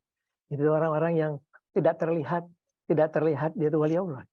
Kalau yang wali sufi itu kelihatan. Kayak saya bukan wali Allah, tapi kita sudah mengikuti jalan seperti itu. Kita pakai kopiah bagus, kita pakai sorban, kita rapi, kita tampil sebagai ulama. Kalau yang satunya yang terakhir itu tampil sebagai manusia tidak dikenal malah. Orang tidak kenal beliau seorang wali Allah. Dan banyak seperti itu. Ya, kalau di Madinah orang kalau kuburan sudah lama dibongkar kembali karena sudah 3 tahun angkat tulangnya dimasukkan jenazah baru. Terkadang mereka bongkar jenazahnya masih utuh. Kafannya aja nggak rusak, padahal 2-3 tahun yang lalu mati para wali Allah. Waktu meninggal nggak ada orang ramai-ramai ikut menguburkan, nggak diiring-iring oleh orang yang menguburkan para malaikat. Itu para wali Allah seperti itu tersembunyi dari mata manusia. Ya, itulah Allah menjadikannya gitu. Yang tahu mereka itu siapa, itu wali Allah, ya para wali Allah lagi. Kalau para wali Allah itu tahu. Misalnya di pasar tuh ada orang cerita seperti Mbah Hamid Pasuruan itu, ada orang yang hari-hari cuma seperti tukang pemulung gitu. Pemulung aja. Tapi Mbak Hamid itu bilang ke seorang jemaah sana, ketemuin dia salam dari saya gitu. Waktu disampaikan dia marah malah. Kurang ajar kok Hamid buka tutup saya katanya. Dia nggak mau buka ditutup bukanya. Akhirnya dia bukan meninggal dunia. Setelah ditutupnya dibuka dia seorang wali Allah malah dia meninggal dunia. Banyak tapi seperti yang buruk sangka. Orang-orang yang seperti itu mungkin dia adalah orang paling disayang oleh Allah. Mereka menyembunyikan dirinya dalam hari-harian yang tidak terlihat sebagai seorang wali Allah. Kenapa? Kalau para wali Allah itu, Bu Dini, mereka ibadahnya bukan ibadah syariatiyah seperti kita. Sholat kelihatan. Para wali Allah itu di dalam diam pun mereka sholat. Dalam diam hatinya sujud kepada Allah Ta'ala. Hatinya itu sujud kepada Allah Subhanahu Wa Ta'ala. Sujudnya nggak lepas, gitu. Diam sujud terus gitu. Kalau kita sujud 5 kali aja sujudnya sembari ngelamun. Kalau mereka sujudnya terus sujud kepada Allah Subhanahu Wa Ta'ala. Kalau Nabi mengerjakan syariatiyah, karena beliau mengajar umatnya. Beliau kerjakan secara syariatiyah, beginilah kamu harus kerjakan. Tapi beliau sendiri hari-hari 24 jam beliau hatinya tidak lepas dari Allah Subhanahu Wa Ta'ala. 24 jam beliau tidak lepas. Cuma kalau malam di ibadah sengaja beliau ada istri beliau tunjukkan bacaan-bacaan, beliau baca keras-keras supaya tercatat di dalam hadis. Ibu Aisyah lah banyak sekali hadis, mungkin hampir separuh hadis dari Ibu Aisyah. Apa yang dibaca Nabi waktu beliau sujud, sambil nangis bercucuran air mata, baca doa seperti itu. Nabi itu sudah seibaratnya Nabi itu udah. Karena saya mengerti dunia itu. Guru-guru saya seperti itu, apalagi Nabi, apalagi Rasulullah gitu. Jadi itu kalau pembagian wali-wali tadi, ya itu orang mengelompokkan sesuai dengan apa yang terlihat. Yang kalau wali sufi katanya, saya sufi sendiri, istilah sufi itu kan nggak ada. Di zaman Nabi itu tidak dikenal istilah sufi. Maksudnya adalah yang mengikuti jalan sebagai diajarkan oleh Nabi. Para wali Allah diajarkan para Nabi itu melakukan mereka puasa, melakukan zikir, bangun malam. Mereka bilang wali sufi katanya. Karena yang majzub tadi seperti tadi yang sebelah siapa lagi kalau nggak salah Wan Sehan dan banyak seperti itu. Kalau yang terakhir itulah orang-orang disembunyikan yang saya cerita tadi yang orang tampilnya sebagai orang tukang pulung di pasar, tidurnya di pasar. Tapi Mbah Hamid Pasuruan dia tahu tuh wali Allah. Jadi waktu ada jemaahnya pulang ke sana, suruh nyamperin dia, suruh menunjukkan hikmah kepada dia, salam dari Pak Hamid. Dia malah marah gitu. Kurang ajar Hamid buka tutup saya nih. Dia nggak mau tutupnya terbuka, dia mau seperti itu terus dalam pengabdiannya kepada Allah Subhanahu wa taala. Jadi kalau di Mekah itu, kalau kita sedang di Masjidil Haram, hampir pasti setiap hari ada seorang wali Allah, pasti. Selalu wali Allah yang sedang tawaf di situ. Kalau kita sedang kebetulan, kita akan ketemu gitu. Termasuk Nabi Khidir, ya. Termasuk Nabi Khidir alaihissalam. Termasuk. Kiai pernah ketemu? Enggak, saya pernah ketemu. Saya pernah ketemu di Madinah, saya pernah ketemu di Mekah. Gitu. Kok tahu, Kiai itu kok tahu itu Nabi Khidir? Rohani kita yang nonton kita tahu. Kita tahu, seperti kita ketemu Rasulullah kita tahu. Gitu. Mereka tampil seperti manusia biasa aja. Jadi kalau katanya, oh tampilnya, oh, nggak ada aturan seperti itu. Saya pernah ketemu beliau sedang pakai baju seperti orang Arab Jordania. Gitu. Nah ini lagi saya ketemu seperti orang Indonesia. Yang ngomong pakai bahasa Indonesia. Nah, itu belum perjalanan rohani yang ujung kok. Belum yang ujung, cuma baru alhamdulillah aja. Baru mudah-mudahan dan ketemu beliau itu di akhirat kita bisa sama-sama. Kalau ngejar derajat seperti itu nggak kekejar lah. Kalau orang-orang kayak saya gini, jauh lah. Jauh lah masih pengen makan enak, masih pengen makan rendang gitu. Jauh lah. Mereka tuh sudah nggak ada ngayal apapun juga. Tapi mudah-mudahan dengan kita seperti itu, kejar sampai paling kurang mimpi ketemu Rasulullah. Sebab mimpi ketemu Nabi itu setan tidak bisa meniru Nabi. Tidak bisa meniru Nabi. Itulah Nabi, itulah Rasulullah. Jadi nggak usah sampai ketemu langsung. Ketemu mimpi sudah, alhamdulillah. Itu insya Allah di akhirat kita akan sama-sama beliau. Itu sebuah tanda di akhirat beliau akan manggil kita. Sini nak, baris di belakang saya, baris nih. Cuma itulah orang-orang yang selamat, sebenarnya selamat kita. Selebihnya pasti akan merasakan siksa di dalam kubur. Siksa di akhirat pasti akan merasakan itu.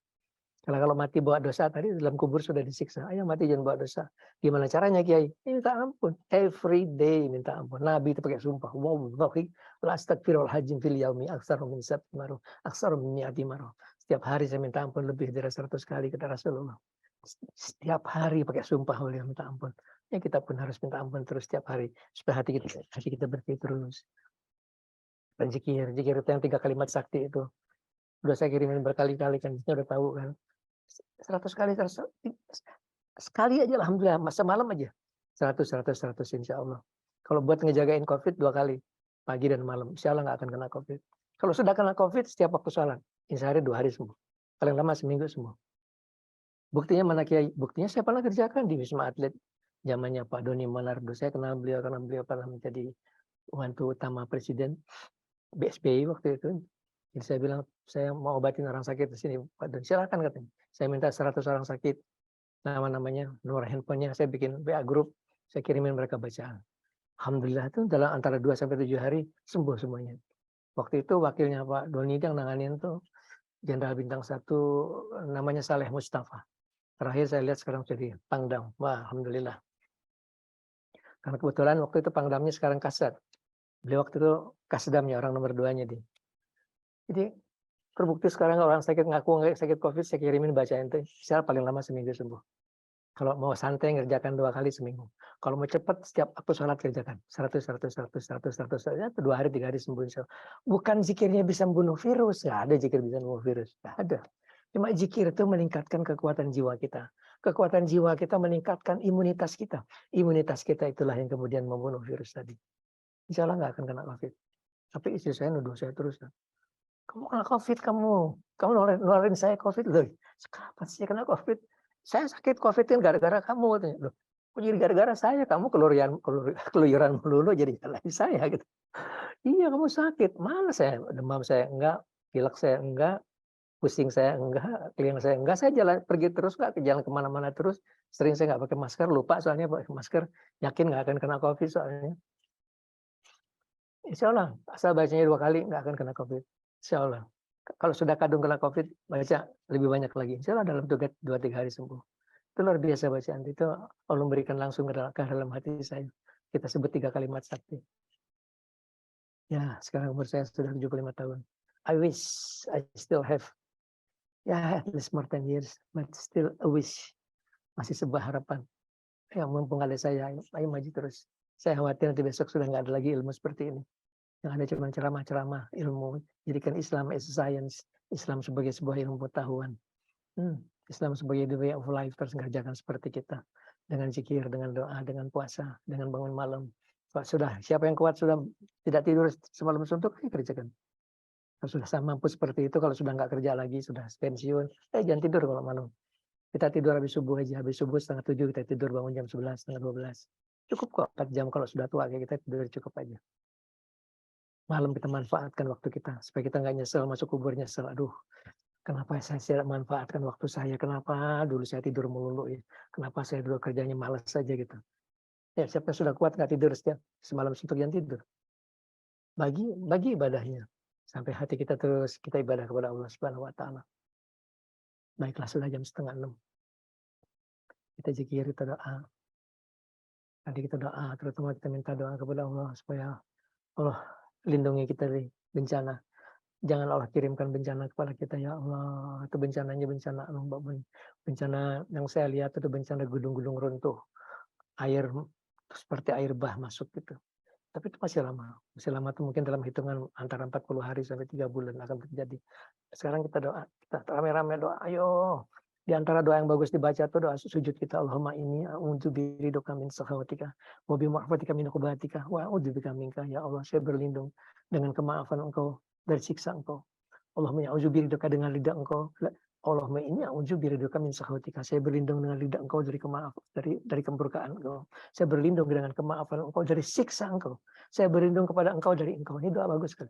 Nabi kalau sujud sambil nangis. Sekarang kita minta seperti itu. Kita minta Allah dengan ridhonya Allah, jangan marah kepada kita. Jangan marah karena sekarang dunia sudah penuh maksiat gitu.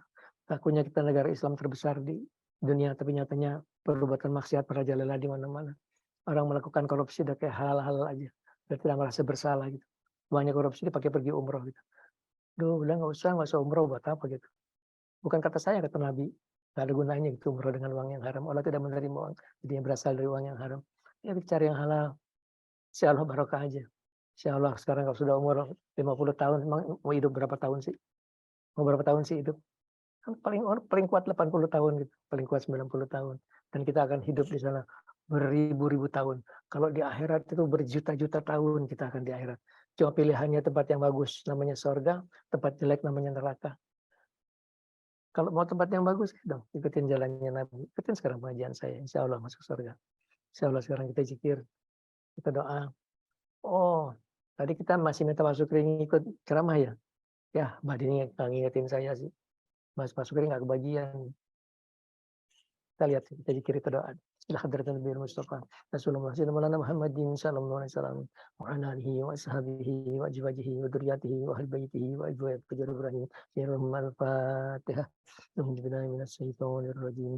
Bismillahirrahmanirrahim. Alhamdulillahi rabbil alamin. Arrahmanirrahim. Maliki yaumiddin. Iyyaka na'budu wa iyyaka nasta'in. Ihdinas siratal mustaqim. Siratal ladzina an'amta 'alaihim ghairil maghdubi 'alaihim waladdallin. Ila hadratin Nabi Mustafa Rasulullah Sayyidina Muhammad bin sallallahu alaihi wasallam wa abuya Khidir alaihissalam wa abuya Syaikhul Qadir Jailani wa abuya Imin Bunyamin wa abuya Fajar Ibrahim Syiruhum al-Fatihah. Auzubillahi minasyaitonir rajim. Bismillahirrahmanirrahim. Alhamdulillahi rabbil alamin. Arrahmanirrahim. Maliki yaumiddin. Iyyaka na'budu wa iyyaka nasta'in. Ihdinas siratal mustaqim. Siratal ladzina an'amta 'alaihim ghairil maghdubi 'alaihim waladdallin. Amin. Bismillahirrahmanirrahim. Qul huwallahu ahad, Allahus samad, lam yalid wa lam yulad wa lam yakul lahu kufuwan ahad. Bismillahirrahmanirrahim. Qul huwallahu ahad, Allahus samad, lam yalid wa lam yulad wa lam yakul lahu kufuwan ahad. Bismillahirrahmanirrahim. Qul huwallahu ahad, Allahus samad, lam yalid wa lam yulad wa lam yakul lahu kufuwan ahad. Bismillahirrahmanirrahim. Qul a'udzu birabbil falaq min syarri ma khalaq wa min syarri ghasiqin idza waqab wa min syarri nafasati fil 'uqad wa min syarri hasidin idza hasad. Bismillahirrahmanirrahim. Qul a'udzu birabbil falaq min syarri ma khalaq wa min syarri ghasiqin idza waqab wa min syarri nafasati fil 'uqad wa min syarri hasidin idza hasad. Bismillahirrahmanirrahim. Qul a'udzu birabbil falaq من شر ما خلق ومن شر غاسق إذا وقب ومن شر النفاثات في العقد ومن شر حاسد إذا حسد. بسم الله الرحمن الرحيم. قل أعوذ برب الناس مالك الناس إله الناس من شر الوسواس الخناس الذي يوسوس في صدور الناس من الجنة والناس. بسم الله الرحمن الرحيم. قل أعوذ برب الناس مالك الناس إله الناس من شر الوسواس الخناس الذي يوسوس في صدور الناس من الجنة والناس. بسم الله الرحمن الرحيم. قل أعوذ برب الناس مالك الناس إله الناس من شر الوسواس الخناس الذي يوسوس في صدور الناس من الجنة والناس. يا ربي malana subhanaka subhanallah subhanallah subhanallah subhanallah subhanallah subhanallah subhanallah subhanallah Allah subhanallah subhanallah subhanallah wa bihamdihi walhamdulillah alhamdulillah alhamdulillah alhamdulillah alhamdulillah alhamdulillah alhamdulillah alhamdulillah alhamdulillah alhamdulillah alhamdulillah alhamdulillah alhamdulillah alhamdulillah alhamdulillah alamin kulli halin wa ni'matin wallahu akbar Allahu akbar Allahu akbar Allahu akbar Allahu akbar Allahu akbar Allahu akbar, Allahu akbar, Allahu akbar. Allahu akbar, Allahu akbar. Akbar, Allahu akbar, Allahu akbar kabira walhamdulillahi katsira wa subhanallahi bukratan wa asila. La ilaha illallah wahdahu la syarikalah. Lahul mulku wa lahul hamdu yuhyi wa yumiitu wa huwa ala kulli syai'in qadir. La ilaha illallah. La ilaha illallah. La ilaha illallah. La ilaha illallah. La ilaha illallah. La ilaha illallah. La ilaha illallah. La ilaha illallah. La ilaha illallah. La ilaha illallah. La ilaha illallah. La ilaha illallah. La ilaha illallah. La ilaha illallah. La ilaha illallah Muhammadur Rasulullah. La ilaha illallah Muhammadur Rasulullah. La ilaha illallah Muhammadur Rasulullah. La ilaha illallah Muhammadur Rasulullah. La ilaha illallah Muhammadur Rasulullah. La ilaha illallah al-malikul haqqul mubin Muhammadur Rasulullah. As-sadiqul wa'dil amin. La ilaha illallah al-malikul haqqul mubin Muhammadur Rasulullah. As-sadiqul wa'dil amin. La ilaha illallah al-malikul haqqul mubin Muhammadur Rasulullah. As-sadiqul wa'dil amin. La ilaha illallah al-malikul haqqul mubin Muhammadur Rasulullah. As-sadiqul wa'dil amin. La ilaha illallah al-malikul haqqul mubin amin. Subhanallah wa bihamdi subhanallahil azim astagfirullah subhanallah wa bihamdi subhanallahil azim astagfirullah وبحمده سبحان الله العظيم استغفر الله سبحان الله وبحمده سبحان الله العظيم استغفر الله سبحان الله وبحمده سبحان الله العظيم استغفر الله سبحان الله وبحمده سبحان الله العظيم استغفر الله سبحان الله وبحمده العظيم استغفر الله سبحان الله وبحمده سبحان الله العظيم استغفر الله سبحان الله وبحمده سبحان الله العظيم استغفر الله سبحان الله وبحمده سبحان الله العظيم استغفر الله إن الله وملائكته يصلون على النبي يا أيها الذين آمنوا صلوا عليه وسلموا تسليما صلى الله على محمد صلى الله عليه وسلم صلى الله على محمد صلى الله عليه وسلم الله على محمد صلى الله عليه وسلم على محمد صلى الله عليه وسلم صلى الله على محمد صلى الله عليه وسلم صلى الله على محمد صلى الله عليه وسلم صلى الله على محمد صلى الله عليه وسلم صلى الله على محمد صلى الله عليه وسلم صلى الله على محمد صلى الله عليه وسلم الله على محمد صلى الله عليه وسلم صلى الله على محمد صلى الله عليه وسلم صلى الله على محمد صلى الله عليه وسلم صلى الله على محمد صلى الله عليه وسلم صلى الله على محمد صلى الله عليه وسلم صلى الله على محمد صلى الله عليه وسلم صلى الله على محمد صلى الله عليه وسلم صلى الله على محمد صلى الله عليه وسلم على محمد صلى الله عليه وسلم صلى الله على محمد صلى الله عليه وسلم صلى الله على محمد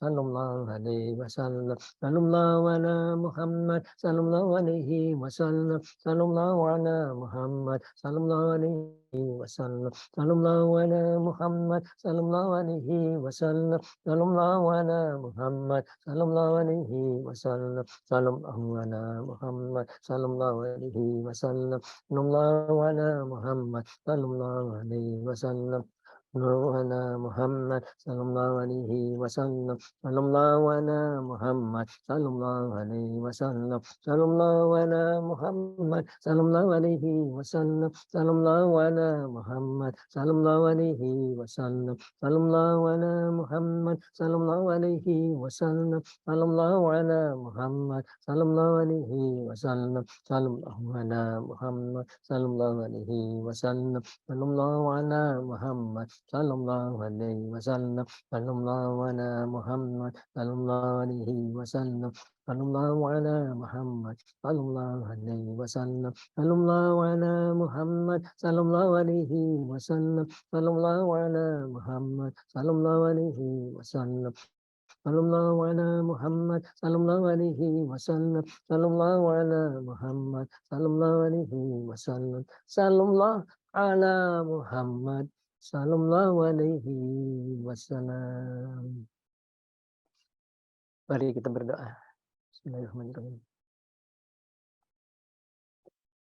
Kita berdoa, penuh yakin Allah akan mengabulkan doa kita. Dengan hati yang hadir, dengan hati yang menghadap kepada Allah Subhanahu wa taala. Dengan yakin Allah ada dekat sekali kepada kita. Dia sudah berjanji akan mengabulkan doa kita. Amin. Subhanallah walhamdulillah wala ilaha illallah wallahu akbar.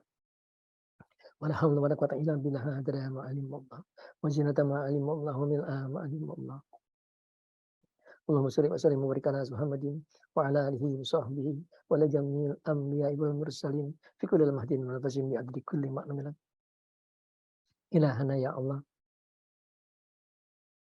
berkumpul bersimpuh kami di hadapan-Mu. Kami hamba-hamba-Mu yang berdosa, selalu mengharapkan rahmat dan kasih sayang-Mu. Terimalah puja dan puji kami.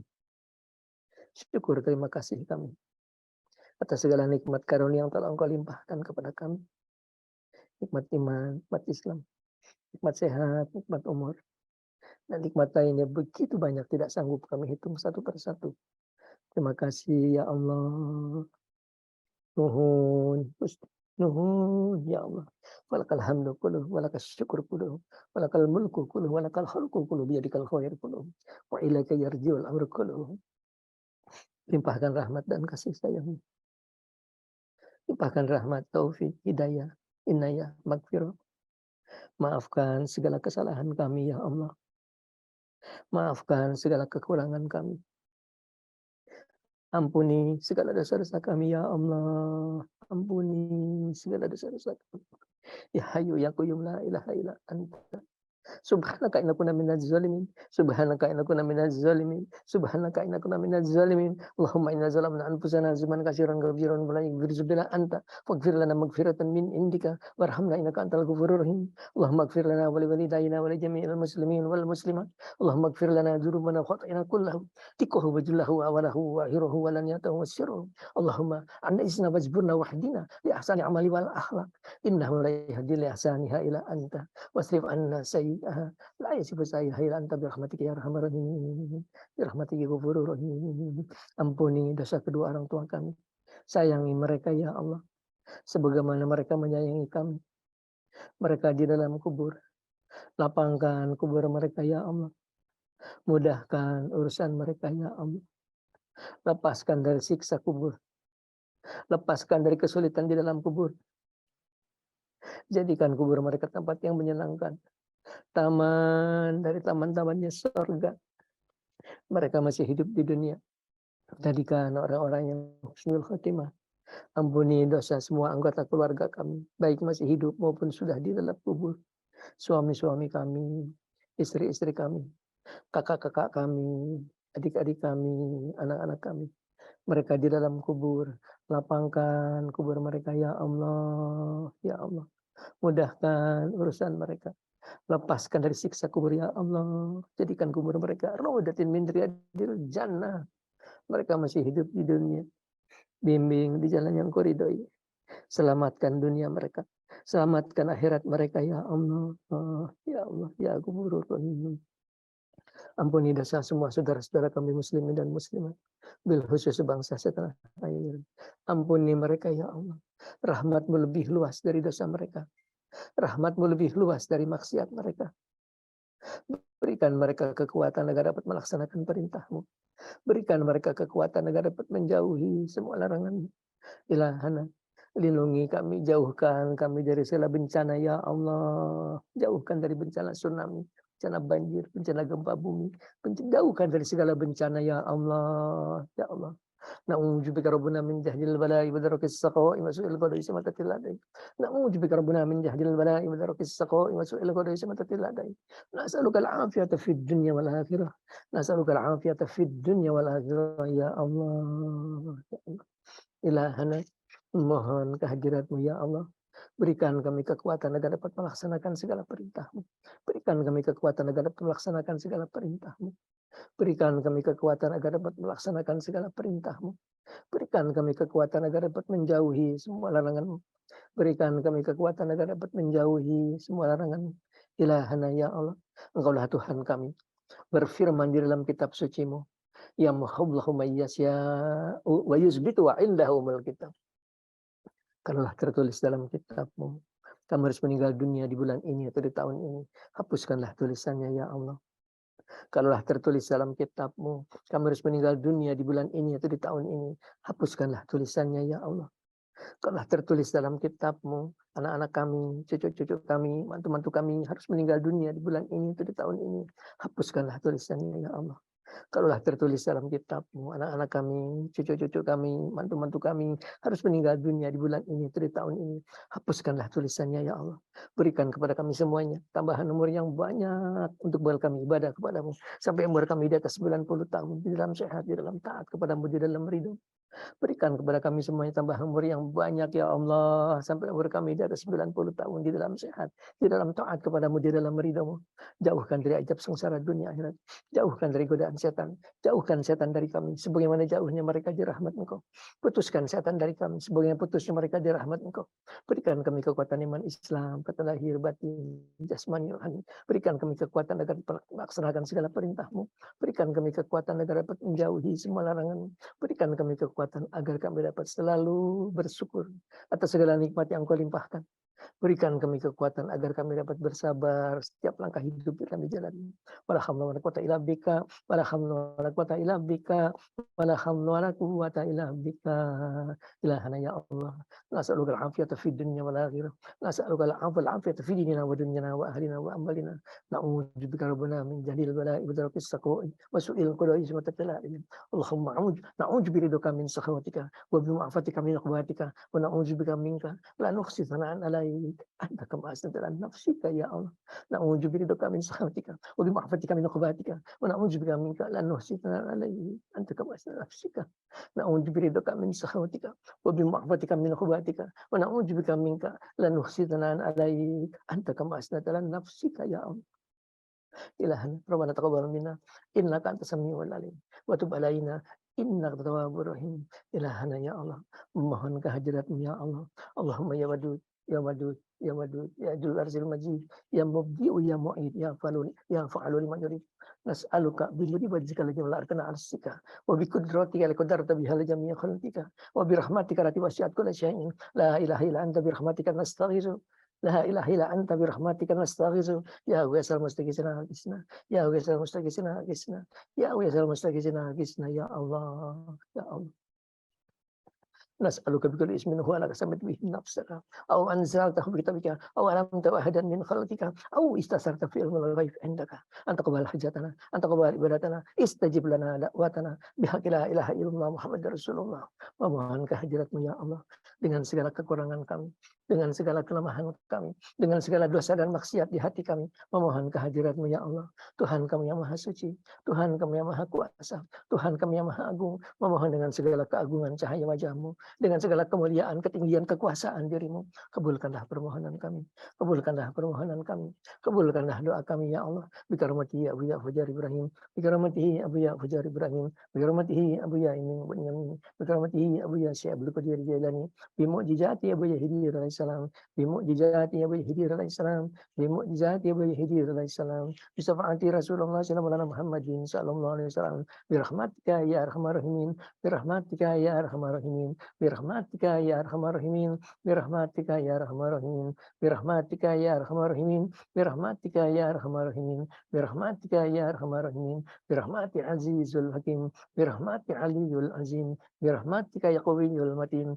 birahmatika ya ghafurur rahim, birahmatika ya salamul mu'min, birahmatika ya lam yalid wa lam yulad wa lam yakul lahu kufuwan ahad, birahmatika ya qadiyal hajat, birahmati mujib da'wat, wa sallallahu ala Muhammadin wa ala alihi wa sahbihi wa sallam ba'da bihi wa ridha nafsihi wa jinata rizqi kalimatihi.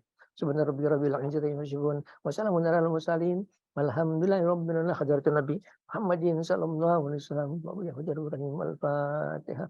A'udzu billahi minasyaitonir rajim. Bismillahirrahmanirrahim. Alhamdulillahi rabbil alamin. Arrahmanir rahim. Maliki yaumiddin. Iyyaka na'budu wa iyyaka nasta'in. Ihdinas siratal mustaqim. Siratal ladzina an'amta 'alaihim ghairil maghdubi 'alaihim waladdallin. Amin. Ya Nabi salam alaika, ya Rasul salam alaika, ya Habib salam alaika, salawatullah alaika, Allah ya Nabi salam alaika, ya Rasul salam alaika, ya Habib salam alaika. Salawatullah alaika, sallallahu ala Muhammad sallallahu alaihi wasallam, sallallahu ala Muhammad sallallahu alaihi wasallam. Demikianlah. Wassalamualaikum warahmatullahi wabarakatuh.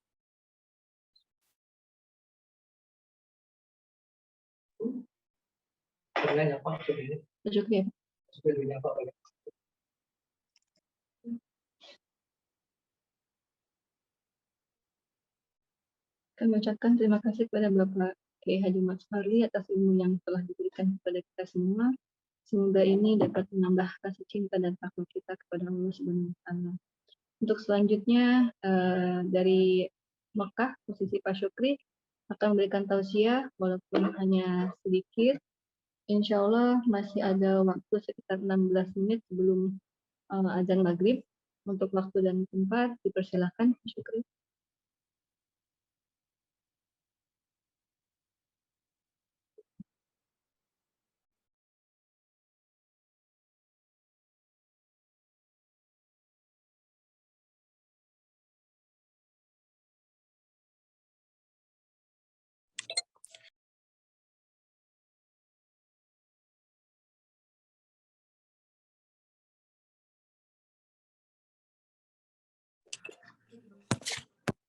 Assalamualaikum warahmatullahi wabarakatuh. Innal hamdalillah nahmaduhu wa nasta'inuhu wa nastaghfiruh wa na'udzu billahi min syururi anfusina wa min sayyiati a'malina. Man yahdihillahu fala mudhillalah wa man yudlilhu fala hadiyalah. Asyhadu an la ilaha illallah wahdahu la syarikalah wa asyhadu anna sayyidana wa nabiyyana Muhammadan abduhu wa rasuluhu la nabiyya ba'dah. Allahumma fasholli wa sallim wa barik ala sayyidina Muhammad wa ala ali sayyidina Muhammad, amma ba'du. Para hadirin hadirat sekalian, para mustami'in dan mustami'at, rahimani wa rahimakumullah, bil khusus guru kita Bapak Kiai Muhammad Suharli, mata'anallah bituli hayatihi wa nafa'anallah bilumihi fid dharain fi darid dunya wa daril akhirah. Dan juga Ibu Hajah Melani Laimena Suharli serta seluruh para hadirin hadirat pendengar dari pengikuti pada acara Zoom kita yang ke-59 ini. Segala puji serta syukur kita panjatkan kehadirat Allah Subhanahu wa Ta'ala dan salawat serta salam semoga terhaturkan kehadirat junjungan besar kita Nabi Muhammad sallallahu alaihi wasallam. Alhamdulillah, pada saat ini kebetulan saya sedang berada di Kota Suci Mekah, persiapan untuk menuju Kota Madinah. dan alhamdulillah masih diberi kesempatan untuk sedikit menyampaikan tausiah yang masih tetap berkaitan dengan masalah hati, karena guru kita Bapak Kiai Haji Muhammad Suharli selalu menyampaikan kepada kita bukan hanya sekedar maksiat yang zohir yang harus kita hindari, tapi juga maksiat batin, maksiat pikiran itu juga hal yang termasuk berbahaya yang harus kita hindarkan. Ya, jadi secara umum bahwa maksiat itu terbagi menjadi tiga bagian. Kalau selama ini kita hanya mengetahui maksiat itu yang bersifat zohir seperti berjudi, minum minuman keras, berzina, meninggalkan sholat, dan segala macamnya, ternyata ada maksiat yang lebih berbahaya daripada itu. Yang kadang manusia itu suka terlupa, ya, suka terlalaikan. Sebagian dari kita sudah merasa aman ketika sudah mengerjakan sholat 5 waktu, tidak pernah meninggalkan puasa Ramadan, kemudian bersedekah, ya. Intinya ibadah sudah dia kerjakan dengan baik. Tapi ada satu hal yang dia lupakan, maksiat batin. Maksiat batin dan maksiat pikiran. Apa itu maksiat pikiran? Maksiat pikiran adalah apa yang timbul di dalam pikiran kita ketika kita melihat sesuatu yang kurang menyenangkan, maka timbul pikiran atau prasangka buruk, ya, kepada orang yang tertimpa musibah. Misalnya ketika kita ada teman kita atau saudara kita atau tetangga kita tertimpa musibah kecelakaan misalnya, terkadang muncul pikiran buruk di dalam otak kita bahwa terjadinya maksiat itu jangan-jangan karena perbuatan dia yang buruk, jangan-jangan karena dosa-dosanya. Nah, ini termasuk perbuatan maksiat dan lebih sulit untuk kita mohonkan ampun kepada Allah Subhanahu wa taala. Kenapa? Karena terkait dengan orang lain. Ya. Kemudian maksiat apa lagi? Maksiat yang lainnya adalah maksiat qalbu, yaitu berupa misalnya ketika kita membicarakan keburukan-keburukan orang lain, berbicara tentang keburukan-keburukan orang lain, atau yang biasa kita kenal dengan perbuatan ghibah, ya. Padahal perbuatan ghibah ini sangat berbahaya sekali. Tadi sudah disampaikan oleh guru kita dan beberapa kali juga sudah kita sampaikan dalam acara Zoom yang telah lewat, ya, bahwa perbuatan ghibah ini akan menjadikan pahala-pahala ibadah yang sudah kita kerjakan berpindah kepada orang yang kita bicarakan keburukannya. Dan bahkan ketika sudah habis pahala kebaikan kita yang ada pada diri kita, tapi kita masih gemar untuk berbuat ghibah, membicarakan orang lain, maka dosa-dosa orang tersebut akan dipindahkan kepada kita. Nah, dan perkara yang seperti ini sulit untuk kita mohonkan ampun kepada Allah Subhanahu wa taala. Karena apa? Karena kaitannya dengan manusia. Selagi kita belum minta maaf kepada orang yang bersangkutan, maka Allah belum akan memaafkan kita. Tapi kalau perbuatan-perbuatan dosa yang sifatnya zahir, maka dengan kita memohon ampun kepada Allah dan bertobat kepada Allah Subhanahu wa taala, berjanji tidak mengulangi perbuatan tersebut, maka Allah Subhanahu wa taala pasti akan mengampuni kita. Karena Allah sudah menjanjikan di dalam surah Al-Qur'an, Allah katakan, "Qul ya ibadiyalladzina asrafu ala anfusihim." Katakanlah, wahai hamba-hambaku yang sudah sangat keterlaluan dosanya. Qul ya ibadiyalladzina asrafu ala anfusihim la taqnatu mir rahmatillah. Jangan berputus asa dari rahmat Allah Subhanahu wa taala. Jangan pernah putus asa untuk memohon ampun kepada Allah Subhanahu wa taala. Kenapa? Innallaha yaghfiruz dzunuba jami'an. Sungguhnya Allah mengampuni seluruh dosa. Ya. Terkecuali dosa yang kaitannya dengan manusia. Dosa yang kaitannya dengan manusia, Allah belum akan ampuni kita kecuali ketika kita sudah mohon ridho dari orang yang kita zolimi tersebut. Kita sudah mohon maaf kepada orang yang kita ghibahi. Maka insya Allah Allah akan ampuni. Nah, kebanyakan dari kita, seperti yang saya sampaikan tadi, sudah merasa dirinya aman ketika sudah bisa melaksanakan sholat 5 waktu, meninggalkan perbuatan-perbuatan maksiat yang zahir, tidak minum minuman keras, tidak berzina dan lain sebagainya, tapi dia tidak merasa aman. Ya, dia merasa aman bahwa ketika dia berbuat ghibah yang sebenarnya dia sedang melakukan perbuatan dosa yang sulit untuk dia dapatkan ampunan kecuali ketika kita sudah memohonkan ampun atau memohon maaf kepada yang bersangkutan atau kepada orang yang kita ghibahi. Wallahu a'lam bishawab.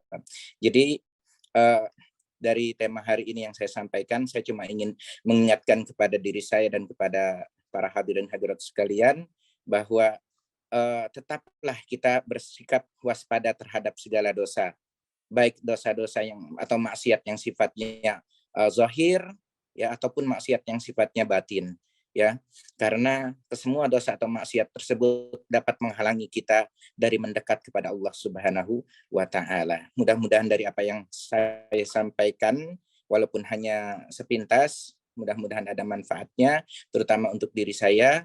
Saya akhiri karena sudah menjelang waktu maghrib di Jakarta, insya Allah. Sementara di sini masih pukul 2, kami juga sedang akan persiapan untuk berangkat menuju kota Madinah.